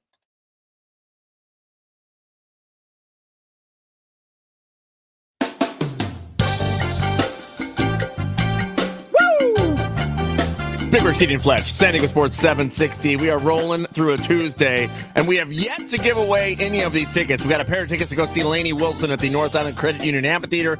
That's happening August 23rd. Tickets and info, livenation.com, or just keep it locked here for your chance to win. We also have a pair of tickets to the Shamrock St. Patty's Day Music and Beer Festival. That's coming up March 16th. Tradition returns as an authentic Irish celebration takes over the streets of San Diego's historic Gaslamp Quarter District. Heading back to its roots, the 28th annual Shamrock provides a full lineup of the nation's top Irish and Celtic rock bands, iconic tribute performances, and Irish dancers galore. Tickets and info at sandiegoshamrock.com, or just still keep listening for your chance to win. Yeah, so be listening for those. I have a feeling in about 5 minutes, we're going to tell you exactly how to win those Shamrock tickets. So if you're interested in celebrating your St. Patty's Day the right way, we'll help you out with that. We got some texts to get through. Yeah, we got some good ones. 858, OMG, why does football season have to end? Baseball sucks, LOL, but not really. 619, Cronenworth can hit 230 with 45 bombs. He can. Will he, though? 615, this was very funny. Ben, I really shouldn't admit this, but Kendall wasn't the only one dreaming about you last night. I dreamed I won tickets on the radio, and then you stopped by my house to tell me I was ineligible to win. Okay. Wow. 615. Watch your way in. Me, huh? It's happening. I'm flattered. Yeah. 760, you guys should talk about UFC 298. Really good card. Travis watched his first UFC fight. I did. And? I mean, I really think boxing's more fun. You only watched the title fight? Yeah, I only watched the title fight. No, I've watched a few minutes here and there, a smattering of UFC. Look, I mean, I do not want to be in the ring with any of these guys. They would absolutely kill me. However, I thought it was a little boring. I mean, it just kind of ended. So then that was the only fight you watched, the main card. So Volkanovski got knocked out in the third, maybe the second round. It was a second round, I think. It was a brutal knockout, dude. It was one punch, lights out immediately. The Paul Costa fight, which was like 2 fights earlier, was the best fight of the night. He's a heavyweight. The big boys throwing haymakers at each other. Yeah. It was a really great card, UFC 298. Well, I missed that one, but you made a very valid point because I said, I don't know, he hit him, he falls, he's knocked out, and boom, it's over. I mean, the end. Winner, it's done. And I thought, well, it kind of misses the fanfare of boxing where they count them out. You know, they're sitting over the top of them, 1, 2, 3, and it's building up, and boom, we have a winner, knockout, it's over. And you said, well, yeah, that's because they would jump on top of them and just beat the ever living hell out of them on the ground. If somebody gets knocked down in the UFC, like in boxing, that's when the count starts, right? But if somebody gets knocked down in the UFC, the other dude is flying in with hammer fists to try to finish the job. Right, which makes sense. What was the heavyweight fight? Or it's Paulo Costa. I don't know if he's actually a heavyweight. They're just the big boys. Oh, okay. No. Paulo Costa is a middleweight. They're big boys. Who were raining hell on each other. Well, that's so anyways, my suggestion to you, if you want to get into UFC, is turn on some of like you honestly, if you turn YouTube on and you type in like greatest UFC fights, those Chael are Sonnen, Anderson Silva. If you watch that, and Chael, so that might be a little better. There can be ways to get into it, but I agree with you. When you're watching a boring UFC fight, especially when it's like a lot of grappling, when it's a lot of it goes to the ground. A lot of people are unfamiliar with jiu-jitsu. I'm not familiar with it. So, a lot of it is missed on me. There's a lot of people who love that because they're former wrestlers or they train jiu-jitsu and it gets them going. But I like when the old like Chuck Liddell fights, the old Frank Mir, like some of those guys where they're just legitimately two dudes straight out of like, it looks like some trailer park bar just beating the dog out of each other. Now, but you don't like the blood, right? Nah, because I would like Tony Ferguson, Justin Gaethje had a fight during COVID where Tony Ferguson was covered in blood from the head to toe. Yeah, and it was incredible. He just would not get knocked out. I get a little like queasy. Yeah, a little queasy And if you from can it. get into the storylines of it, like the behind the scenes stuff, and you watch some like TikTok videos, No, and I everything, get it. That's when it gets really bad. I did watch this though and go, well, I mean, it's no wonder that these UFC guys can't compete with a boxer, because there's no way a boxer is going to get in that ring and compete with a UFC guy if they're fighting UFC. Yeah, but they're completely different sports, Yeah. and there are different ways to protect yourself. So yeah. Speaking of storylines, we've got some huge storylines heading into April, the NFL draft. Now that's like 100 days away, but the fever pitch couldn't be higher for these quarterbacks coming out. What's interesting is you look at the board and you say, well, Caleb Williams is the hands down surefire first off the board quarterback, right? Well, not so fast, because doesn't this always happen, especially when there's a crowded quarterback class? And all of a sudden there's source reports about, I don't know, family life, or, maybe a guy doesn't test well at his pro day and he goes to the combine and people are all of a sudden second guessing, or, it could be another quarterback emerges as a better athlete than everybody thought, or somebody tests awful on the S19 or the CJ Wonderland. Stroud. Yeah. It changes everything. So there's a lot between then and now, but I'll ask the question anyways. Is Caleb Williams the first off the board in your opinion? If everything that we've been told up to now is believable, which yes, he would be the first off the board no matter what. Now, this is a ridiculously talented draft class with Drake May, Michael Penix, who I believe is going to shoot up draft boards as we get closer. And then there's some source reporting already going on before like anything important has happened, like the combine or the interviews, that are saying JJ McCarthy's going to start flying up draft boards, and that the one team already has him above Drake May on his draft board. Richie, you tell me, but no team has their draft board set yet, right? Because they haven't talked to anybody yet. Well, no, that's not true. They do have their draft board set, but it doesn't mean that it can't change, because a lot of the work, the lion's share of the work, goes during the final season these guys play. Well, It's football after all. So how important is the combine actually? The combine's not as important as you think. The combine is more important to have conversations with other agents and other general managers from a trade standpoint.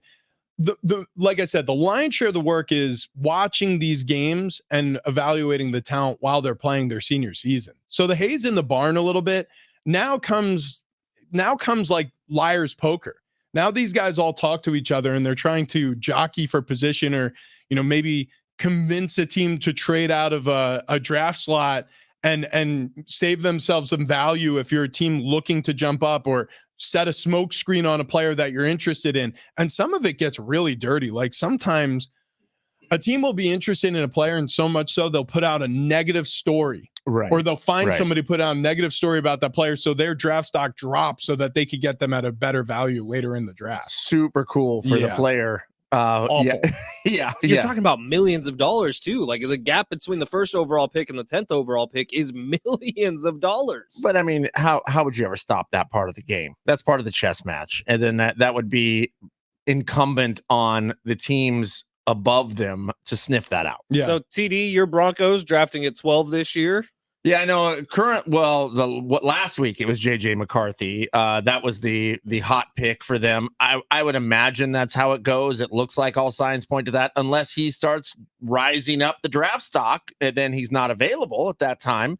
But it sure looks like that's where it's going to fall right now. Now, the super interesting one, and Rich, you were talking about this earlier, how the Chargers finished with 5 wins this year, and you look at them and you're like, that's not a 5-win team. But that 5-win team got them the 5th overall draft pick coming up this season. Like, they can make some serious moves here to help Justin Herbert out. Yeah, and I feel like you would think that they'd go offense, but I feel like the best move for them would be to get a young edge rusher and trade away either Khalil Mack or Joey Bosa, because both of them, their window's closing. You get cheaper up front on the defensive line. And if you hit big, Man, that solves you a lot of problems, and you get a lot cheaper at that position. I actually saw some non-blue checkmark reports, quote unquote, that Joey Bosa might not even be back with the Chargers next season. Now, at 5, that is a prime window to trade down and to maybe get one of these quarterback-hungry teams to move up, and you get either a pair of first-rounders or some additional second-round draft picks.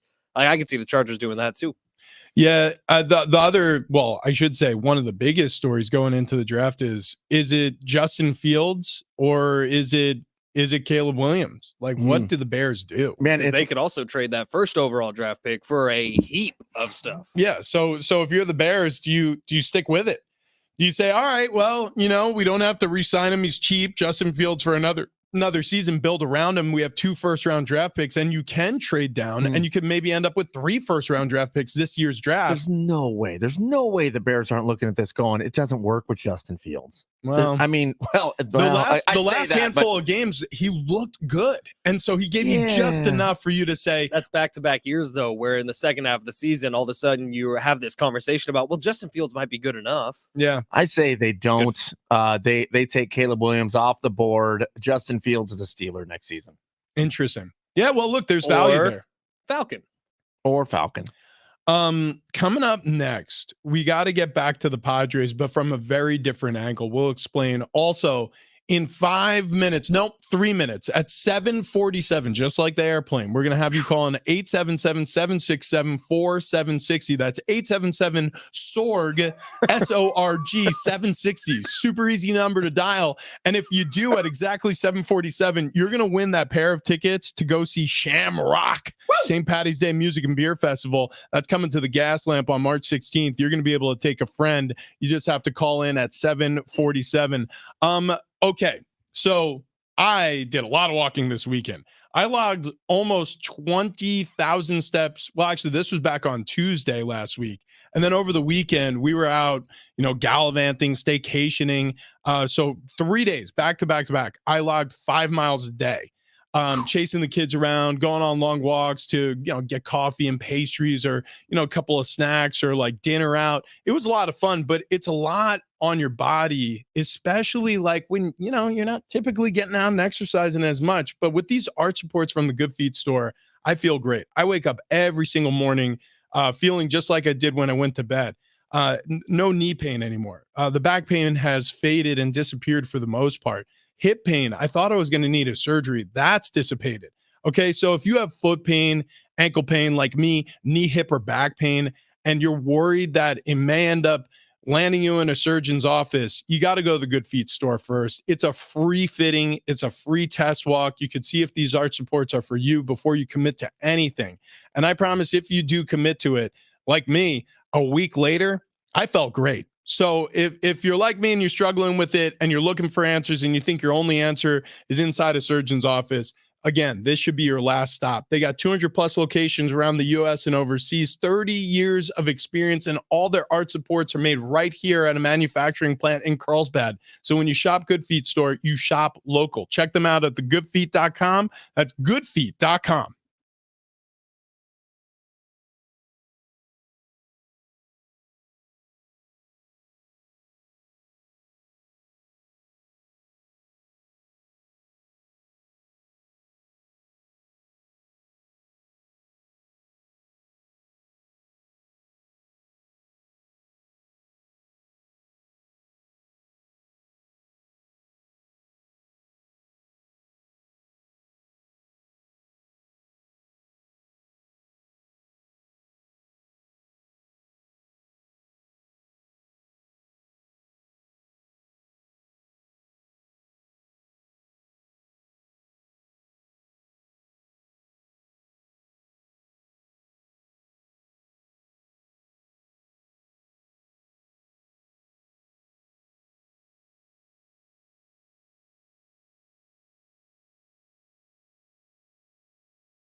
Big Rich, TD, and Fletch. San Diego Sports 760. Get in the game. Royalty-free Tuesdays. It does kind of sound like we're just fired up some EA Sports, like NHL Hockey 2006. Welcome to FIFA 24. Get in the game. The royalty free just got deleted because Rich used the trademark "get in the game."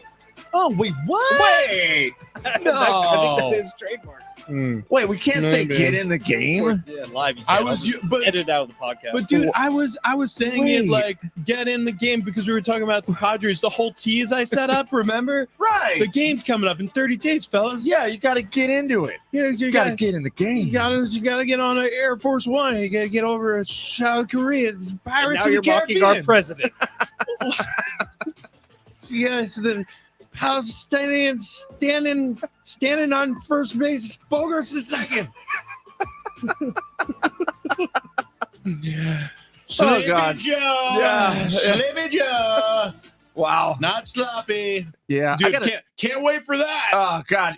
Part 2. Listen, there's a lot of people saying that it won't happen. Oh, dude. Gavin Newsom's going to be the guy. We're going to have look, and guess what? We're going full election cycle in just a couple of months. Right. 8 o'clock election cycle. Yeah. See what happens when you leave us football?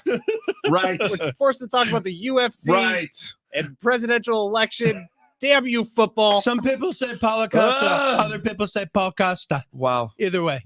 It's like look, this is going to be a very weird year. And if you want to laugh instead of cry, just keep it right here on San Diego Sports 760 between 6 and 9, because we are not going to take ourselves or anything very seriously, including this Padres season. So we got some reaction on the text line 70470. Start your message with team if you want to text the show at any point. This Padres season, if you are one of these people who's down on the dumps about how it all went down last year, let me just give you some idea of how rare what we saw was. Like, it was to the point where we had analytics gurus like Dan Zimborski, who's been coming on this show for years, right? Dan is a Fangraphs numbers cruncher, a self-admitted nerd. Like, the guy the entire season said there is no way mathematically the Padres are this bad. Mm-hmm. He said it's math. What they're doing is anomalous. It is going to turn. He told us that 4 times throughout we almost had him on monthly just to make sure that the numbers were adding up. We're like, hey, Dan, so it's still really bad. And you told us it wouldn't be bad for very much longer. And it's still so bad. The math ain't mathin'. Yeah. And he said, no. Listen to me. Everything's fine. This team's about to turn. And it never did. So like this season coming, even without pitching right now, which they still need to add some pitching. Like, the numbers are even with the outcomes we saw last year, which means that overperforming that, all it's going to take is just, I don't know, signing any starting pitcher. And by the way, getting to the postseason, all it's going to take is like 2 more wins than you got last year. Yeah. Last year, which was a cataclysmic collapse that we said was one of the worst seasons ever. They won 82 games. Well, that's if last season's stats remain the same for every team. All it's going to take is 2 more wins. I think you still got to look at this as you probably want to get at least 86, 87 wins. 85, 86 is good enough to get you guys are talking like they can't win the division. They can't. Wait, what? I will put it. Why? I will put more than I'm comfortable amount of money on it right now that they will not win the division. So what are you saying? The Dodgers are going to win the division? They will sleepwalk to the winning the division. The Dodgers payroll is like larger than the 8th largest economy in the world. That's actually very true. Right. Why are we just okay with that? Like, why is baseball as a whole just okay with one team, 2 teams really, when you think Dodgers, Yankees, just being able to do that? Well, they followed the rules that have now changed. No, I'm not even looking at those 2. I'm looking at everyone else. This is on you. No, it's the 28 other teams that refuse to do what the Dodgers and Yankees do. Well, it's not just refuse. It's not possible. I mean, they have a large bankroll. The unfortunate reality is what happened to the Padres is exactly what every other owner who cries poverty has been trying to tell their fan base for years is hey, what if we spend more money? And then the owners goes, nah, we shouldn't do that. And you say, well, why not? Like the Dodgers, they seem pretty good and they spend money. It's like, nah, because we're going to spend a whole lot of money. And if it doesn't work out, we're going to like suck for a decade or more. So you don't want us to do that. And then all of a sudden what the Padres did is they spent a whole ton of money and being in quote unquote a smaller market. And unfortunately, Peter Sadler couldn't see it all the way through because his goal was to win championships during the 2020s. And so there's no proof of concept. Yeah. And so all of a sudden now all these smaller market, I use air quotes, teams, you know, like the Rockies or the Brewers or whoever, they can say to their fan base like, yeah, well, look, the cautionary tale is sitting there in San Diego and it sucks. Well, and that's the other thing that when you talk about how come these other teams aren't doing this like the Yankees and the Dodgers, the Yankees and Dodgers have a little bit of a leg up because they do have a winning culture. Yeah. So players want to go play for those teams. So it's tough, man. Dodgers will sleepwalk to 104 wins this year. Yeah, I mean, you're probably right. But listen, not a single game yet has been played in the NL West. And the NL West goes through Seoul, South Korea. If the Padres get off to a hot start, guys, 2-0. It's on. It's on. Screw you, wait, Johnny. Yeah, hang on, though. Right. Although, if you do want to play for the Padres, I'll take it back. Is that a must-win game? Yeah, probably. I would say if you want to start the right way. Is it must win? No. There's almost no such thing as that in baseball until it's like, I don't know, like Game 7, the summer. Right. All right. Coming up, we got Four Corners. We do it every Tuesday. Also, our Bon Voyage, our final visit with Doc David Chow. We'll recap the NFL season. We'll look at some other injuries around other leagues. Bottom of the barrel. Keep it right here. Oh, and by the way, Lainey Wilson tickets. All coming up in the 8 o'clock hour.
It's hour 3 on Big Rich, TD, and Fletch. This update presented by the Jim Betrell Real Estate Team. We'll begin with Aztecs Hoops. It was a big win at home on Friday night over New Mexico, 81-70. The boys are back in the top 25 at number 19, and they're back on the court tonight. They're playing at Utah State as they try to gain sole possession of first place in the Mountain West. Pregame gets going at 5:30 tonight. Tip-off with Teddy at 6. MLB, we are already exactly 1 month away from Padres opening day as they get ready for that 2-game series with the Dodgers in Seoul, South Korea. And in the NBA, the East wins the All-Star game. Damian Lillard, the MVP. Mac McClung winning his second dunk contest in a row. Would you like to know what your home would sell for today? Get a simple text message with your home's value by texting your address to 855-600-6000. You'll get no phone call, just a text. Jim Betrell has the buyer. Simply text your address to 855-600-6000.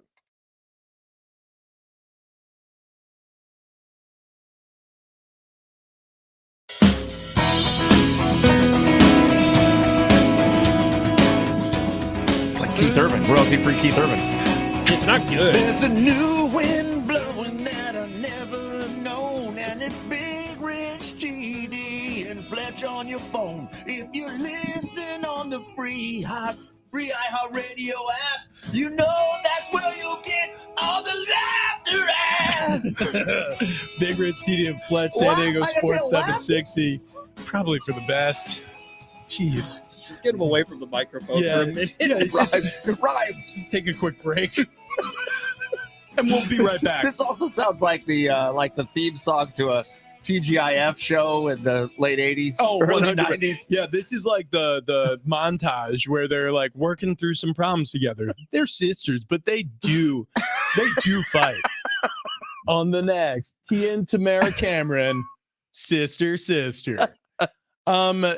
Yeah, so listen, happy Tuesday to those who celebrate. We are back from a holiday weekend. Busy weekend. Fletch had a bachelor party. TD finally had a weekend off. It was cool. Yeah. It was cool. Although not really. He kind of came to work yesterday. Wait, why? Yeah. We can talk about it. I had to reconcile some logs. Yeah. You didn't know this. He's a program director now. Yeah. So fine. He hosts on 2 different stations, and now he's doing the job of a third person in the building. Fine. It's gonna be great. It's fine. It's gonna be fantastic. So the All-Star weekend that was, if you watched any of it and you watched it on television instead of on social media where it kind of feels like it's supposed to be watched, it wasn't ideal. Well, it was just a little nothing. It's weird. It's like, so everybody there understands that none of this is important. The problem is they're still trying to feign interest and importance. The only ones who do a decent job of like pointing out how ridiculous all this is Charles Barkley and Shaq, because they're like the untouchables. Right. They're allowed to say whatever they want. They're allowed to speak their mind. And even they are careful. And I can't stand it. Like it's kind of one of those things where we got to tiptoe around Adam Silver and the NBA and the logo, because if we say anything bad or detrimental, the cops will show up and bust up this party. Like that's what it feels like. Yeah. And meanwhile, the game is awful. The weekend, it's supposed to be a promotional vehicle for the NBA, and it's supposed to be obviously guided towards kids, but it's lost all of its luster and shine. It just really is. It feels like everybody's just going through the motions and then taking a break, which is warranted and much needed at some point during the season. And then they get back to it. Actually, I say that a lot of these guys take breaks throughout the season. Load management. A lot of these guys are taking 20 games off anyways. Yeah. So Scott Van Pelt had a big commentary on this, and then he put out a tweet afterwards because people were a little surprised that Scott Van Pelt went in on the NBA as hard as he did. But he said, it's really simple. If you don't care, neither do we. Exactly. And he wasn't talking about just the All-Star game. He was also making the bigger point about the NBA season. And it's like, when you don't care, neither do we. Well, it's a bummer because when NBA games are close and people are trying and they're electric, man, they're fun to watch. Yeah. I mean, they are fun to watch. And they are some of the most fun moments in sports when they are trying. So it's a bummer when it's load management and these games in the regular season don't hardly matter and no one's really trying until we get to the end of the season, because guess what? 20 of the teams are going to the playoffs. I pray for the sake of the NFL that this never comes to the NFL. It'll ruin it. Like if there's a possibility at some point that an NFL player, a superstar, say a Patrick Mahomes, a Joe Burrow, a Josh Allen, can sit out 4 games a year because they're managing their load? I'm out.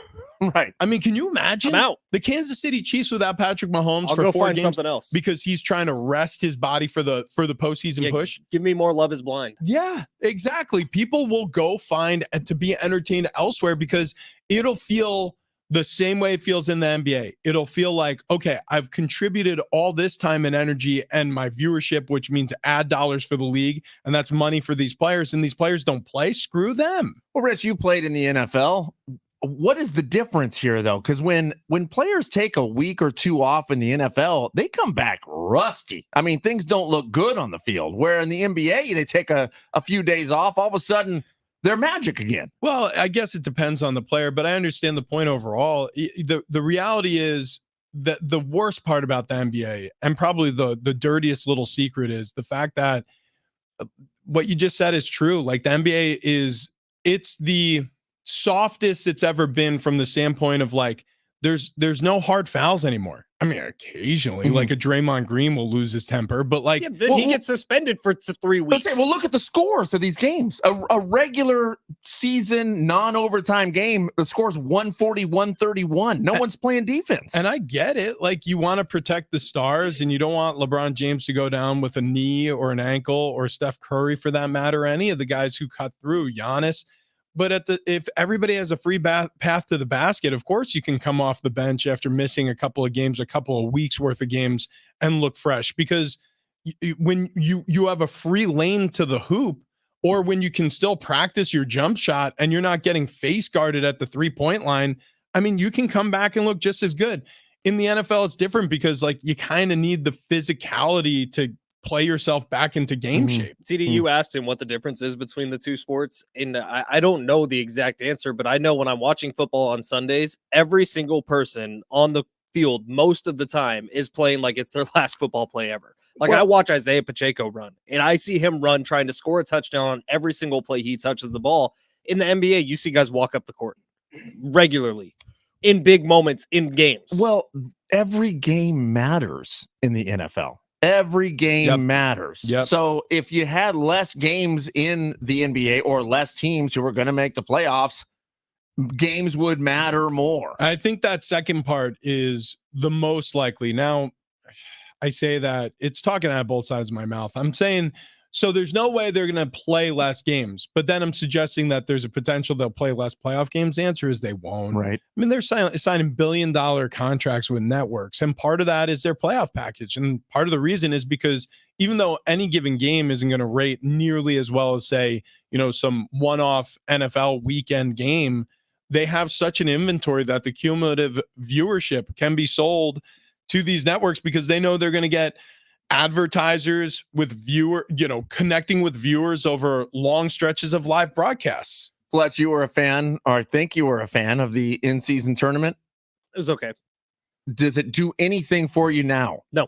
Yeah, I mean, sitting here right now in the NBA season, I didn't even remember it happened. There was some quote over the weekend where a guy said, yeah, we were a little more motivated because of the paycheck. And I even saw that, and I was like, you weren't saying that when it was happening. Mm-hmm. Yeah, I mean, the most you heard from the in-season tournament was, I didn't even know we were playing in the in-season tournament game until I showed up and I saw the court was painted different. Like, that was the majority of the league didn't even know the nights that they were playing in a tournament game versus not. It didn't really become real for any of these teams until they actually got to Vegas. And by then, it kind of felt like the hay was in the barn. Even the second half of that final for the in-season tournament, it doesn't count to their official regular season stats. And it felt like there was self-preservation happening because the results were already determined. So I found out, and this is more recently as I look back on like the 2023 year of sports, what creates interest for me and what gets me to a TV, and it is 100% urgency. Oh, and that is the only word I know how to say.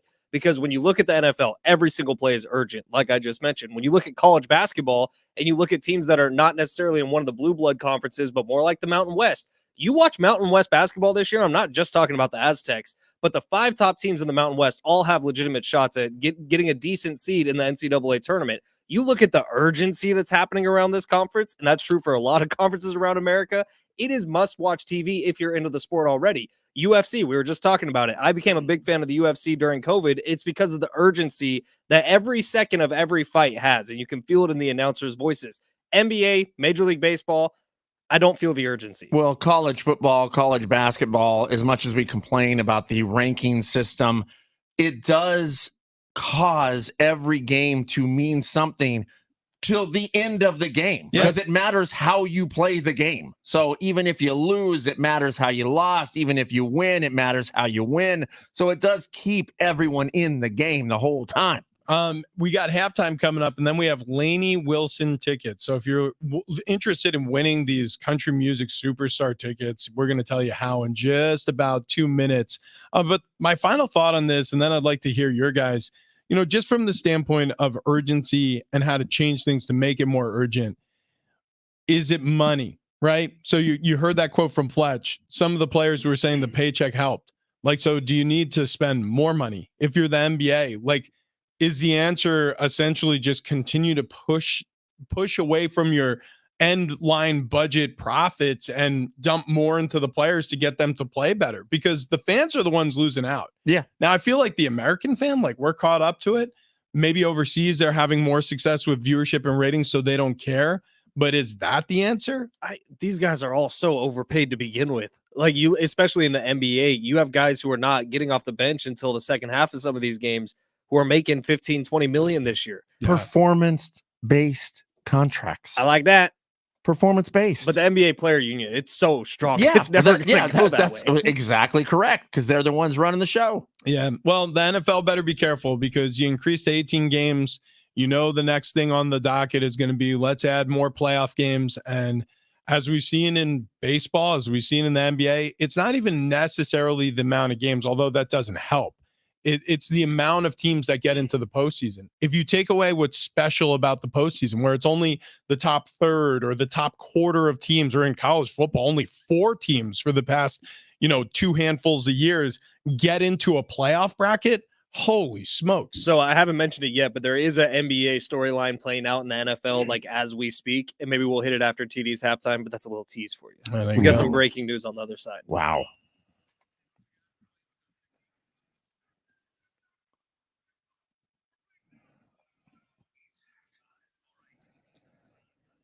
Well, the Padres have a new $280 million second baseman. Xander Bogaerts will now play second base. Ha-Seong Kim will move back to shortstop for the 2024 season. In racing, after several rain delays starting this thing, it was supposed to go down Sunday. It got moved to Monday, I think, at 1. Then it got pushed back a little further, but William Byron wins the Daytona 500, narrowly led on the last lap, as a caution ended NASCAR's biggest race to give Byron the win over Hendrick Motorsports teammate Alex Bowman. And I said, God dang, man. God dang, man. God dang, man. Big crew. Shout out, big crew. Yeah. I guess, did they turn left? Yeah, they just kept turning left, man. They did it 1,000 times. Oh, cool. In the NBA, the Celebrity All-Star Game went down Friday night, and it was better than most of these NBA games this season. Team Shannon, Canadian. Team Stephen A. Oh, 191. He ended up in the hospital. That's not good. Yeah, what did he strained something? He hurt something, but Stephen A. Smith ended up in the hospital that night. Canadian. No? Okay. Yeah, no, we got it. Okay. I mean, but listen, Micah Parsons went off. You've already earned yourself a lap. Now you have to work it off. He was named MVP, 37 points, 16 rebounds, 4 steals. But the All-Star game took place Sunday night. It was Dame time. Milwaukee Bucks Damian Lillard, he was named the All-Star MVP. And in the end, the East bound and down the West, 211-186. That's actually a good one. Thank you. Thank you. You still also one rap. Well, there was the impromptu singing at the beginning. Then So there 2 was the laps? Canadian thing. I think That was a one good is one. fine. Yeah, Team yeah. Shannon, Canadian, Team Steven. You worked off one of them for sure. Hang on, I'll be right back. right, So we'll I got see. 2? Just one. Here, Just one. before you take your headphones off, Whoa, breaking news. Justin Fields has unfollowed the Bears on Instagram. Now go. Wow. Which is now an off-season ceremony. And Mrs. Fields, one of my favorites. 2. Which makes a delicious cookie. Here he goes. Yeah, this actually happened last offseason too, so no surprises there. Justin Fields. What's weird about social media, and I think everybody can agree, is whether this is like a young relationship where somebody, posts a picture of somebody but doesn't tag them, or they like a bunch of pictures of some other girl while they're dating somebody else. Like, all of these things send messages without actually sending a message, but everybody knows what it means. Justin Fields, maybe it's because of conversations he's had with his agent, is most likely going to be traded, I guess. That's my best guess here, or feels like he's most likely going to be traded. Now, has Justin Fields done enough for you, Rich Orenberger, to sign him to a deal? Because he's got 1 year left on his rookie contract, and who knows if it's going to be the Bears, but say the Bears trade him to the Falcons, would the Falcons then give him a 3-4 year deal?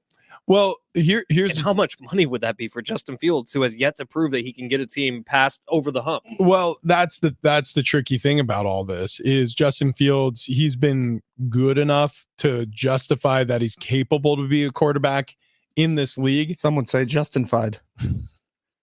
You're cruising. Those were your first words back. You are cruising for another lap. I mean, I can't believe that. You've been back for 15 seconds, and that was the first thing out of your mouth. We're gonna give him a grace period. He's catching his breath still. I mean, I'm very tired. 2 in a row is rough. I mean, maybe he'll rebound from this one, but it's not looking good. God, man. So I think he's competent. I know that you could be skipping on a potentially generational talent like Caleb Williams, and that's the reason why the Bears most likely are looking to trade him. But it's, to me, self-preservation. Like, if I'm Ryan Poles, if I'm the general manager of the Chicago Bears, I either say, okay, I know what I have with Justin Fields. It's a complete unknown with Caleb Williams or whatever quarterbacks coming out of the college ranks. But assuming it doesn't go absolutely abysmal like it did with Bryce Young and the Carolina Panthers, I buy myself another year. But I can guarantee you, if it goes badly, even if it goes mediocre to just as bad as it did last season with Justin Fields, I'm gone. It's funny because there will be, if, say, Caleb Williams is not the number 1 pick in the draft this year, there's going to be a GM that gets fired if he goes out and has an excellent season. Because how can you miss on a generational talent like that? But if you're the GM that drafts him and he sucks, you might get fired, because how can you miss on a can't miss prospect? I just see Ryan Poles, again, the general manager of the Chicago Bears. He is going to draft. He's going to trade away Justin Fields and he's going to draft a top quarterback. It's what's going to happen. I'm not saying it should happen, but it's what's going to happen because it buys him time. It's just the way this league works. Man, well, that's what I would do. I wouldn't spend another year on Justin Fields. It hasn't worked. I would rather take the gamble. Yeah. Than try to do some sort of fix. I would just really like Justin Fields to go somewhere and start next year, because he is on one of my dynasty teams, and he has been like fantasy productive his entire career. Even in games where he stinks, he still puts up like 25. Hang on though. Eliminate all context. Like, eliminate the fact that Justin Fields hasn't played great. Actually, don't eliminate that part. Take his career into account, but take anybody losing their job. The head coach, Matt Eberflus, Ryan Poles, the GM, take all that out. Like, would you rather roll the dice and take the gamble on Caleb Williams, or would you rather stick it out with a quarterback who's already proven himself competent? So again, trying to take my bias out of it, because I like Justin Fields. I always have. But when you look at him, I think he has done enough to prove that he earns a starting job in this league. I think the Bears have surrounded him with crap pretty much his entire career. So how can you even know what Justin Fields really is? Because we've seen special moments from him, both throwing and running the football, that if they were able to surround him with any sort of talent, it might look like a very different career so far through. Is it now? This was his 3rd starting season. So it could be very different for Justin Fields if he had any sort of offensive line, any sort of receivers around him. Yeah, I agree, except I don't think the Bears are looking for that. The Bears were looking for a Justin Fields fix. He was going to come in. He was going to fix the problems. They didn't spend the time to build the pieces around him. So now they're struggling with this. If I'm the Bears, buy Justin Fields. Yeah, I get it. I think a lot of people feel the exact same way you do about Justin Fields, and I don't think they're wrong necessarily. But I will say this: if you removed all context, that a general manager could be fired over choosing worse on Justin Fields versus getting like something out of a Caleb Williams draft pick, I think he'd still be a Bear. I really truly do think that, but it won't happen. I bet you they move off of him. I bet they move on to whoever it is. Maybe it's Drake May. Now, let me ask you this. Say Justin Fields goes to the Steelers or the Falcons, or the 2 teams we've heard the most, and has a stellar season. Yeah. Doesn't that also spell doom for the Bears GM? Well, it could. Well, I mean, but then again, is that more of a light shined on Matt Eberflus as opposed to, the general manager could say, hey, look, I got the right guy. You just got the wrong coach. Right. So it'll be interesting to see how it all shakes out. All right.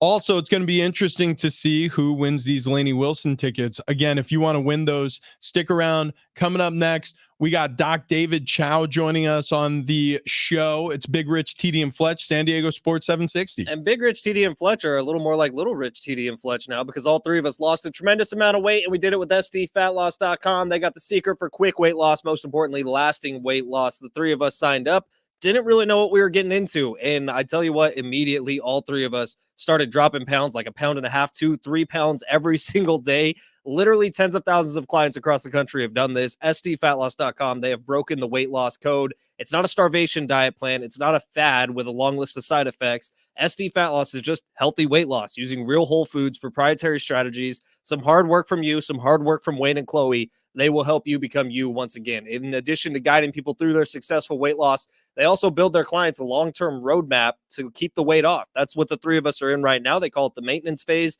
and it works, man. So if you get over to SDFatLoss.com today and you want to picture a skinnier, a more healthy you in just a couple of months, sign up for the program. It's a free consultation. You got nothing to lose but the unwanted pounds, as TD likes to say, and you'll be able to get on this and become healthier in a very quick amount of time. So if you're sick of looking in the mirror and thinking, I got to do something about this, do something today. Get on over to SDFatLoss.com, get the free consultation, talk to Wayne and Chloe, talk about you heard about it on our show, and we're inspired by the success that we had because you could have that success too. All right, coming up next, Dr. David Chow joins the show, do a little recap on that NFL season that was.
The impact of injuries in the Super Bowl. We'll talk with Dr. David Chow coming up next.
This update is presented by Indeed.com. Starting off with Aztecs Hoops after a big win at home Friday night over New Mexico, 81-70. Boys are back in the top 25 at number 19, and they're back on the court tonight. They're playing at Utah State to try to gain sole possession of first place in the Mountain West. Pregame gets going at 5:30 tonight. Tip-off with Ted Leitner at 6.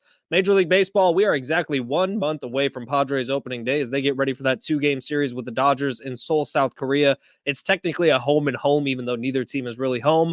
Padres also announcing last week that Hassan Kim will play short this year. Xander Bogaerts going to move over to second. Temperature is getting low, but demand is remaining high. You need Indeed. Their all-in-one platform helps you attract, interview, and hire candidates all from one place. And Indeed's interview tool lets you schedule and conduct virtual interviews right from their website. Visit Indeed.com/credit.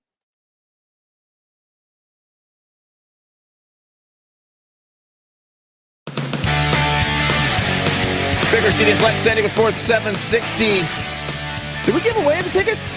We have not given away the Laney Wilson tickets yet. We couldn't gave remember. away Shamrock tickets. We'll have those available again tomorrow. Laney Wilson tickets also a pair available today. Actually, Richie, get ready for this. Yeah. Well, all 3 shows have those Shamrock tickets for the next 3 weeks. Oh, my God. Okay. Well, lock it in. We're basically leading you all the way up to your St. Patty's Day festivities. Also, I'm going to give you a little teaser.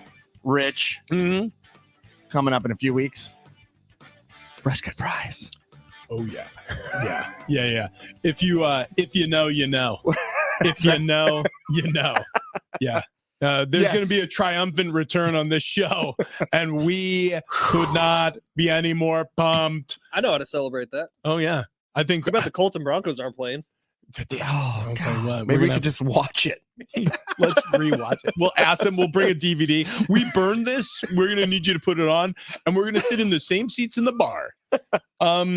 All right, so Doc David Chow, we wanted to do a send-off. We didn't ask him to come on until just minutes ago. So if he jumps on, we would be very, very happy to chat with Doc David Chow from sixscore.com. We did our whole NFL season with him, but we skipped last week because I was at Disneyland, and then it didn't get communicated effectively today. So we'll see if we could catch up with him another time. But in the interim, we got some four corners to do, Chase. That's right. We travel the globe. We find all the stories you didn't know that you needed to know. And that's Four Corners. That's right. From the four corners of the map, here we go. Some of these are sports. Some of these have nothing to do with sports. Well, do they? Well, how about this? Charlotte, a stingray with no male companion, is pregnant in her mountain aquarium. We don't know how it happened. Maybe it's immaculate conception. Life finds a way. Thank you. Okay? Thank you. This has been known to happen in amphibians. It's been known to happen in birds. It's been known to happen in people. Duh. No, nobody's ever self-impregnated. Mary? Well, no, that was God. Yeah, it's right. That was the immaculate conception. It's never been recorded other than that one time in the Bible in mammals. Right. So now fish as this stingray. Now they're thinking, is it possible that a shark in the tank somehow helped out with this? Can we just say God did it? We could say that. Start a new religion? We could say that. Can you imagine Baby stingray equals baby Jesus. Is her name Brenda? Okay, so check this out.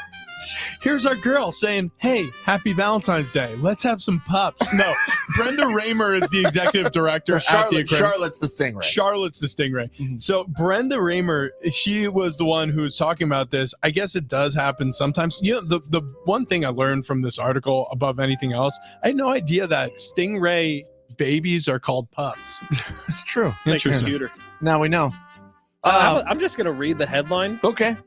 Cincinnati Reds using stuffed pigs during spring training to improve catchers' tagging skills. Yeah, makes sense. Yeah. Now, if you watch the video of this, there is so you ever go to the zoo and they have like the leopards out there and they put some sort of animal on a rope that's drawn back in so the leopard has to run after it and catch it? Badass. Essentially the same thing. Stuffed pig is tied to a rope and they're dragging the rope across home plate so they can tag that runner or the stuffed pig without having to beat the hell out of their own players. Yeah. Have you seen the one they do at the safari park with the cheetah? Yeah.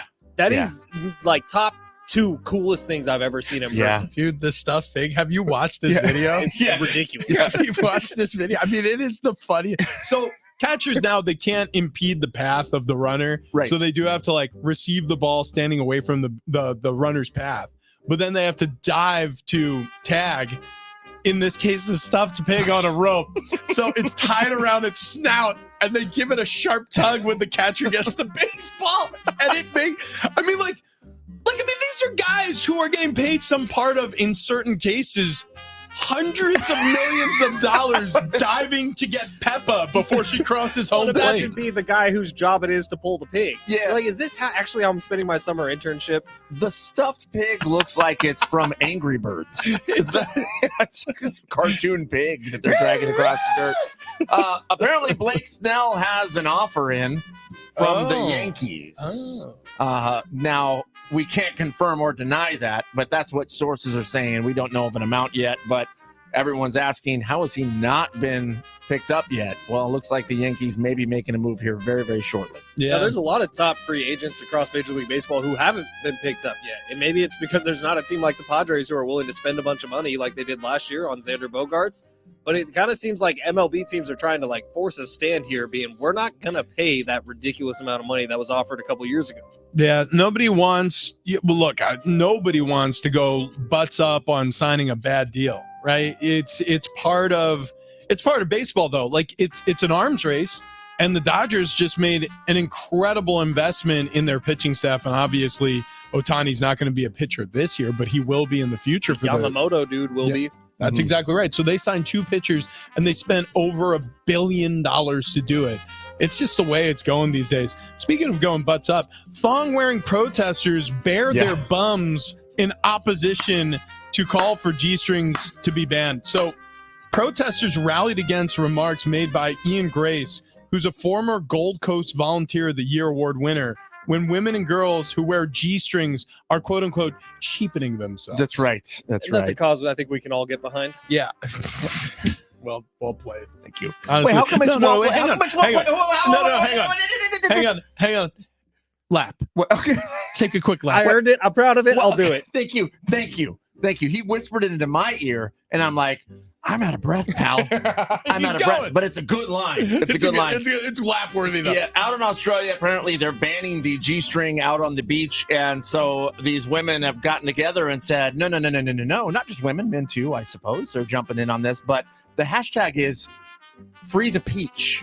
Dude, I mean, listen, there are certain things that are made for social media. Yeah. Free the peach is one of them. Absolutely. I am now going to be forward that hashtag. All right, we're going to throw some shade on Rich Ornberger here. Whoa. What the hell are you doing with your retirement? What do you mean? Jimmy Graham, former All-Pro tight end. Go ahead. He's going to row 100 kilometers across the Arctic Ocean with 3 other people in 2025. Not enough. The group is going to sleep 90 minutes at a time, consume 8,000 calories per day. I need some calories. I'm out of breath. Yeah. 1,000 kilometers. I'm not doing that, guys. No? I don't know. What? But it's for charity. Hang on. The only way I'll do it is if the other 2 people in the boat it's you 2. I'm out. How many miles do you have to run? I don't know. 50. Damn it. 50. What? Oh, yeah. You still have to do that? Yeah, for the Rady Children's Give-a-thon. So because we don't use the metric system here in America, it's 621.371 miles. Dude, what is Jimmy Graham thinking? I mean, I don't know. It's to raise money for charity. Okay, well, that's But it's going to be like weeks of him rowing. Oh, hashtag free the peach. My God. What? All right, so I didn't see this one. Yeah, I know you know, and I'm so glad you put it here. Oh, I'm going to have a hard time saying this.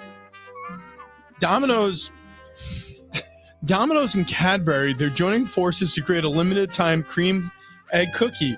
Domino's in Ireland has partnered with Cadbury to create a limited time Cadbury cream egg cookie. These unique desserts combine Domino's signature cookies, which I didn't even know they made cookies until this second. It's the same. With the iconic gooey goodness of Cadbury's cream egg, offering a tantalizing pre-Easter sugar rush. Okay. You guys have never had the Domino's cookie? Oh my God. It comes in a pizza box. It's like this big.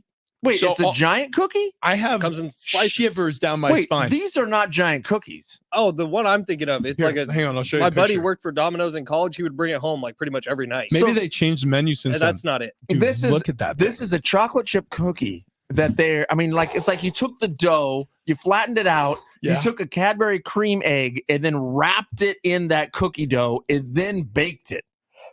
I mean, I'm going to breathe through this. Like, you're going to take a nap halfway through this cookie. For Four Corners, Kendall and I tried the Costco cookie. Okay, yeah. Mid? No. What? Wow. Hold It's on. like very average. So we were at Costco yesterday. Very average. As we were driving away, Sarah said, "Hey, have you had the Costco cookie?" And I'm like, "What's the Costco cookie?" So for $2.50, they have a chocolate chip cookie. Is it large? It's huge. Okay. But that's about where the coolness That stops. makes sense. Wait, hold on. But there's no more churro.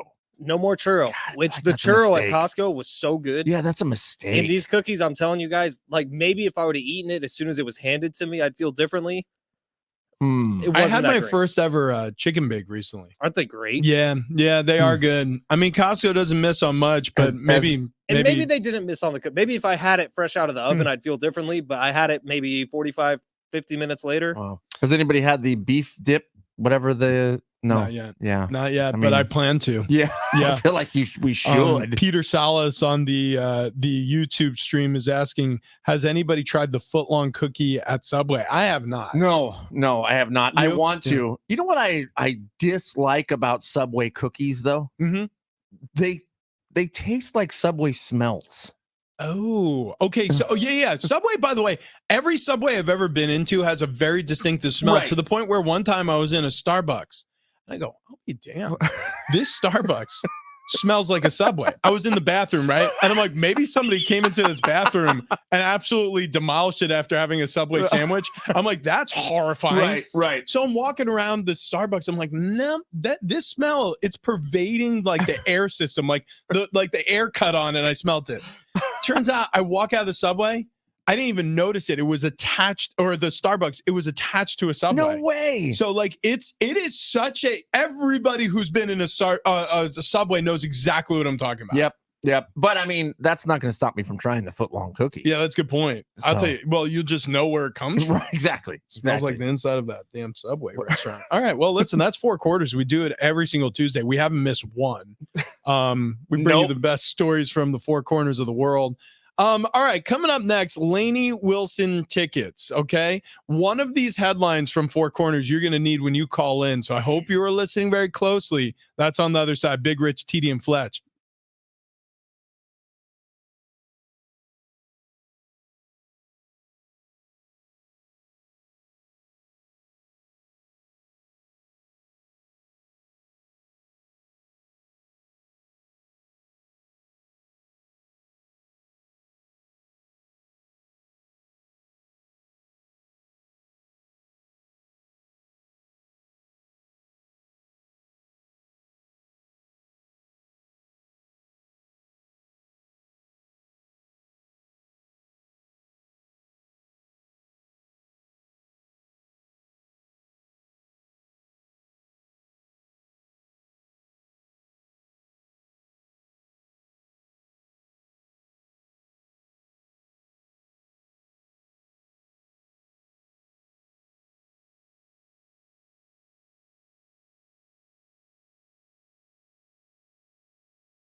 Big Rich, Teeny, and Fletch, San Diego Sports 760. We have Lainey Williams.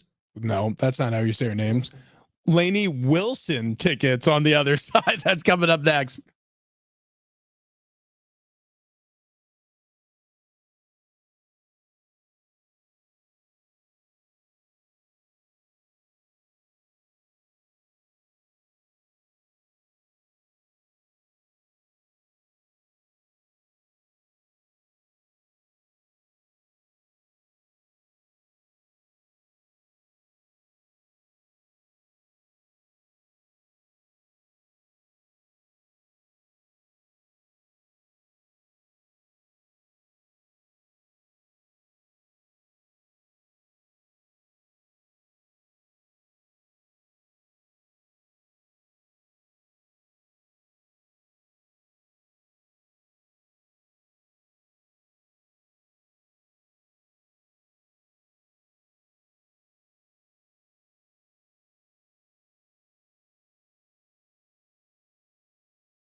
Yeah, Big Rich, Teeny, and Fletch, San Diego Sports 760.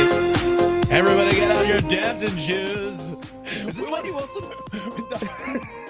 I don't know what cleared. I don't know what you guys listen to, but we're listening to a hit Lainey Wilson song. We want to wish l'chaim to Rafi on his bar mitzvah. Does kind of sound like a Jewish song. Definitely does. Has I that flavor. can't tell you how many bar mitzvahs I went to and bat mitzvahs as a kid growing up on Long Island. I remember there was like a point in my life where I'm like, well, I can't wait for mine. And then my parents informed me, we're not Jewish. And I was like, oh, damn it. Because those are fun. I'll tell you what isn't fun. And again, because I live next door to the Schwartzes. They were lovely people, and the Perlmans. Have you ever been to a bris? Mm-mm. That's when they cut the foreskin off. Wait, and they party? Yeah. It's a huge party. I thought it was just like a thing. It's like a ritual circumcision. And they poor baby. Dude, they do it like a rabbi comes and does it in front of everybody, and then there's a big cheering, and then everybody like eats and drinks and parties just like they would at like a Sweet 16. You're cheering because somebody just got part of them chopped off. Wow, it's a religious thing. I know, but I mean, but dude, and I remember asking all these questions. I was young. I remember asking all these questions and then convincing my younger brother that he was next. So no, I'm like, oh yeah. I was like, dude, and it's happening today. I was like, that's why everybody's coming over. It was so funny. Anyways, listen, we got those Lainey Wilson tickets, not Williams. Lainey Williams is not playing San Diego, but Lainey Wilson is. And that's coming up in just a second. You need to hold on to a little nugget you got from Four Corners last segment, and we're going to ask you to call in with that in just a moment. Really quick, last words on the Padres today. We're going to have plenty more coming up as spring training continues, but we're a month out. Who is the player or players that you need to see the most out of this upcoming Padres season? Like, because obviously a lot of things went wrong. Major things went wrong. Culturally, things went wrong. But just the player, and I'm not saying that that's the person who played the worst last year. It could be somebody who played really well. It's just however you interpret the question. But which Padre player would you put the most on? This team is not successful if both Fernando Tatis Jr. and Manny Machado are not in the top 10 of MVP voting. Yeah. Like, I think that those are your two absolute studs on this team. Manny Machado has been one of the better players in baseball over the last decade and a half. Fernando Tatis Jr. had a down year last year. He was still one of the best outfielders in the game in his very first year at right field. I think if those two are playing at MVP levels, and they don't have to be like number 4 and number 3, even if they're like number 8 and number 9, as long as they are among the best in baseball, this team has a real shot. Manny Machado needs to have a great season. Manny Machado needs to stay on the positive. He needs to stay up. He needs to not get into his moody state where he's upset because he's not playing well and cause a discord in that locker room. I think we're all three saying the same name. It's Machado or bust. That guy needs to stay healthy. That guy needs to stay happy. Also, players, it's a little bit of do what Manny does on the field, not what Manny does off the field. Now, I'm not saying he's a bad guy. Like, he's a family man and he does great things for the community. But, I don't know if from what we've heard, the buy-in is always there in terms of like, sometimes it's how Manny wants to do it. And that's not the way everybody gets to do it. Because it's unfortunate because I think Manny can get by and have MVP-like seasons without trying as hard off the field. Yeah.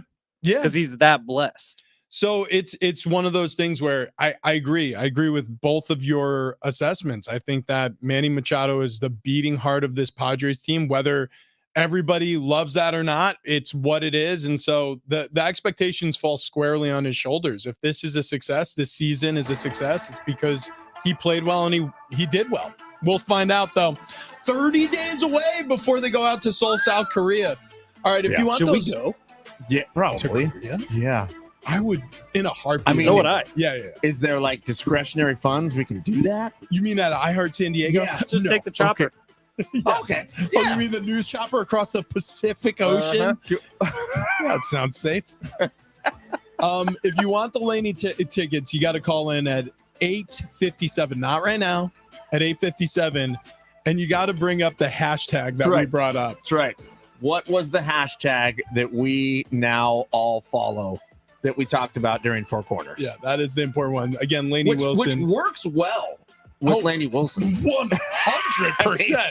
I mean, you protect that at all costs. Right. Thank you to the roadies, the dogs, the hangers, the bangers. We'll see y'all soon. Thank you to Richie. Thank you to TD. Thanks to everybody who was listening. All right, the herd is next. We'll be back tomorrow morning. Big Rich, TD, and Fletch, San Diego Sports 760.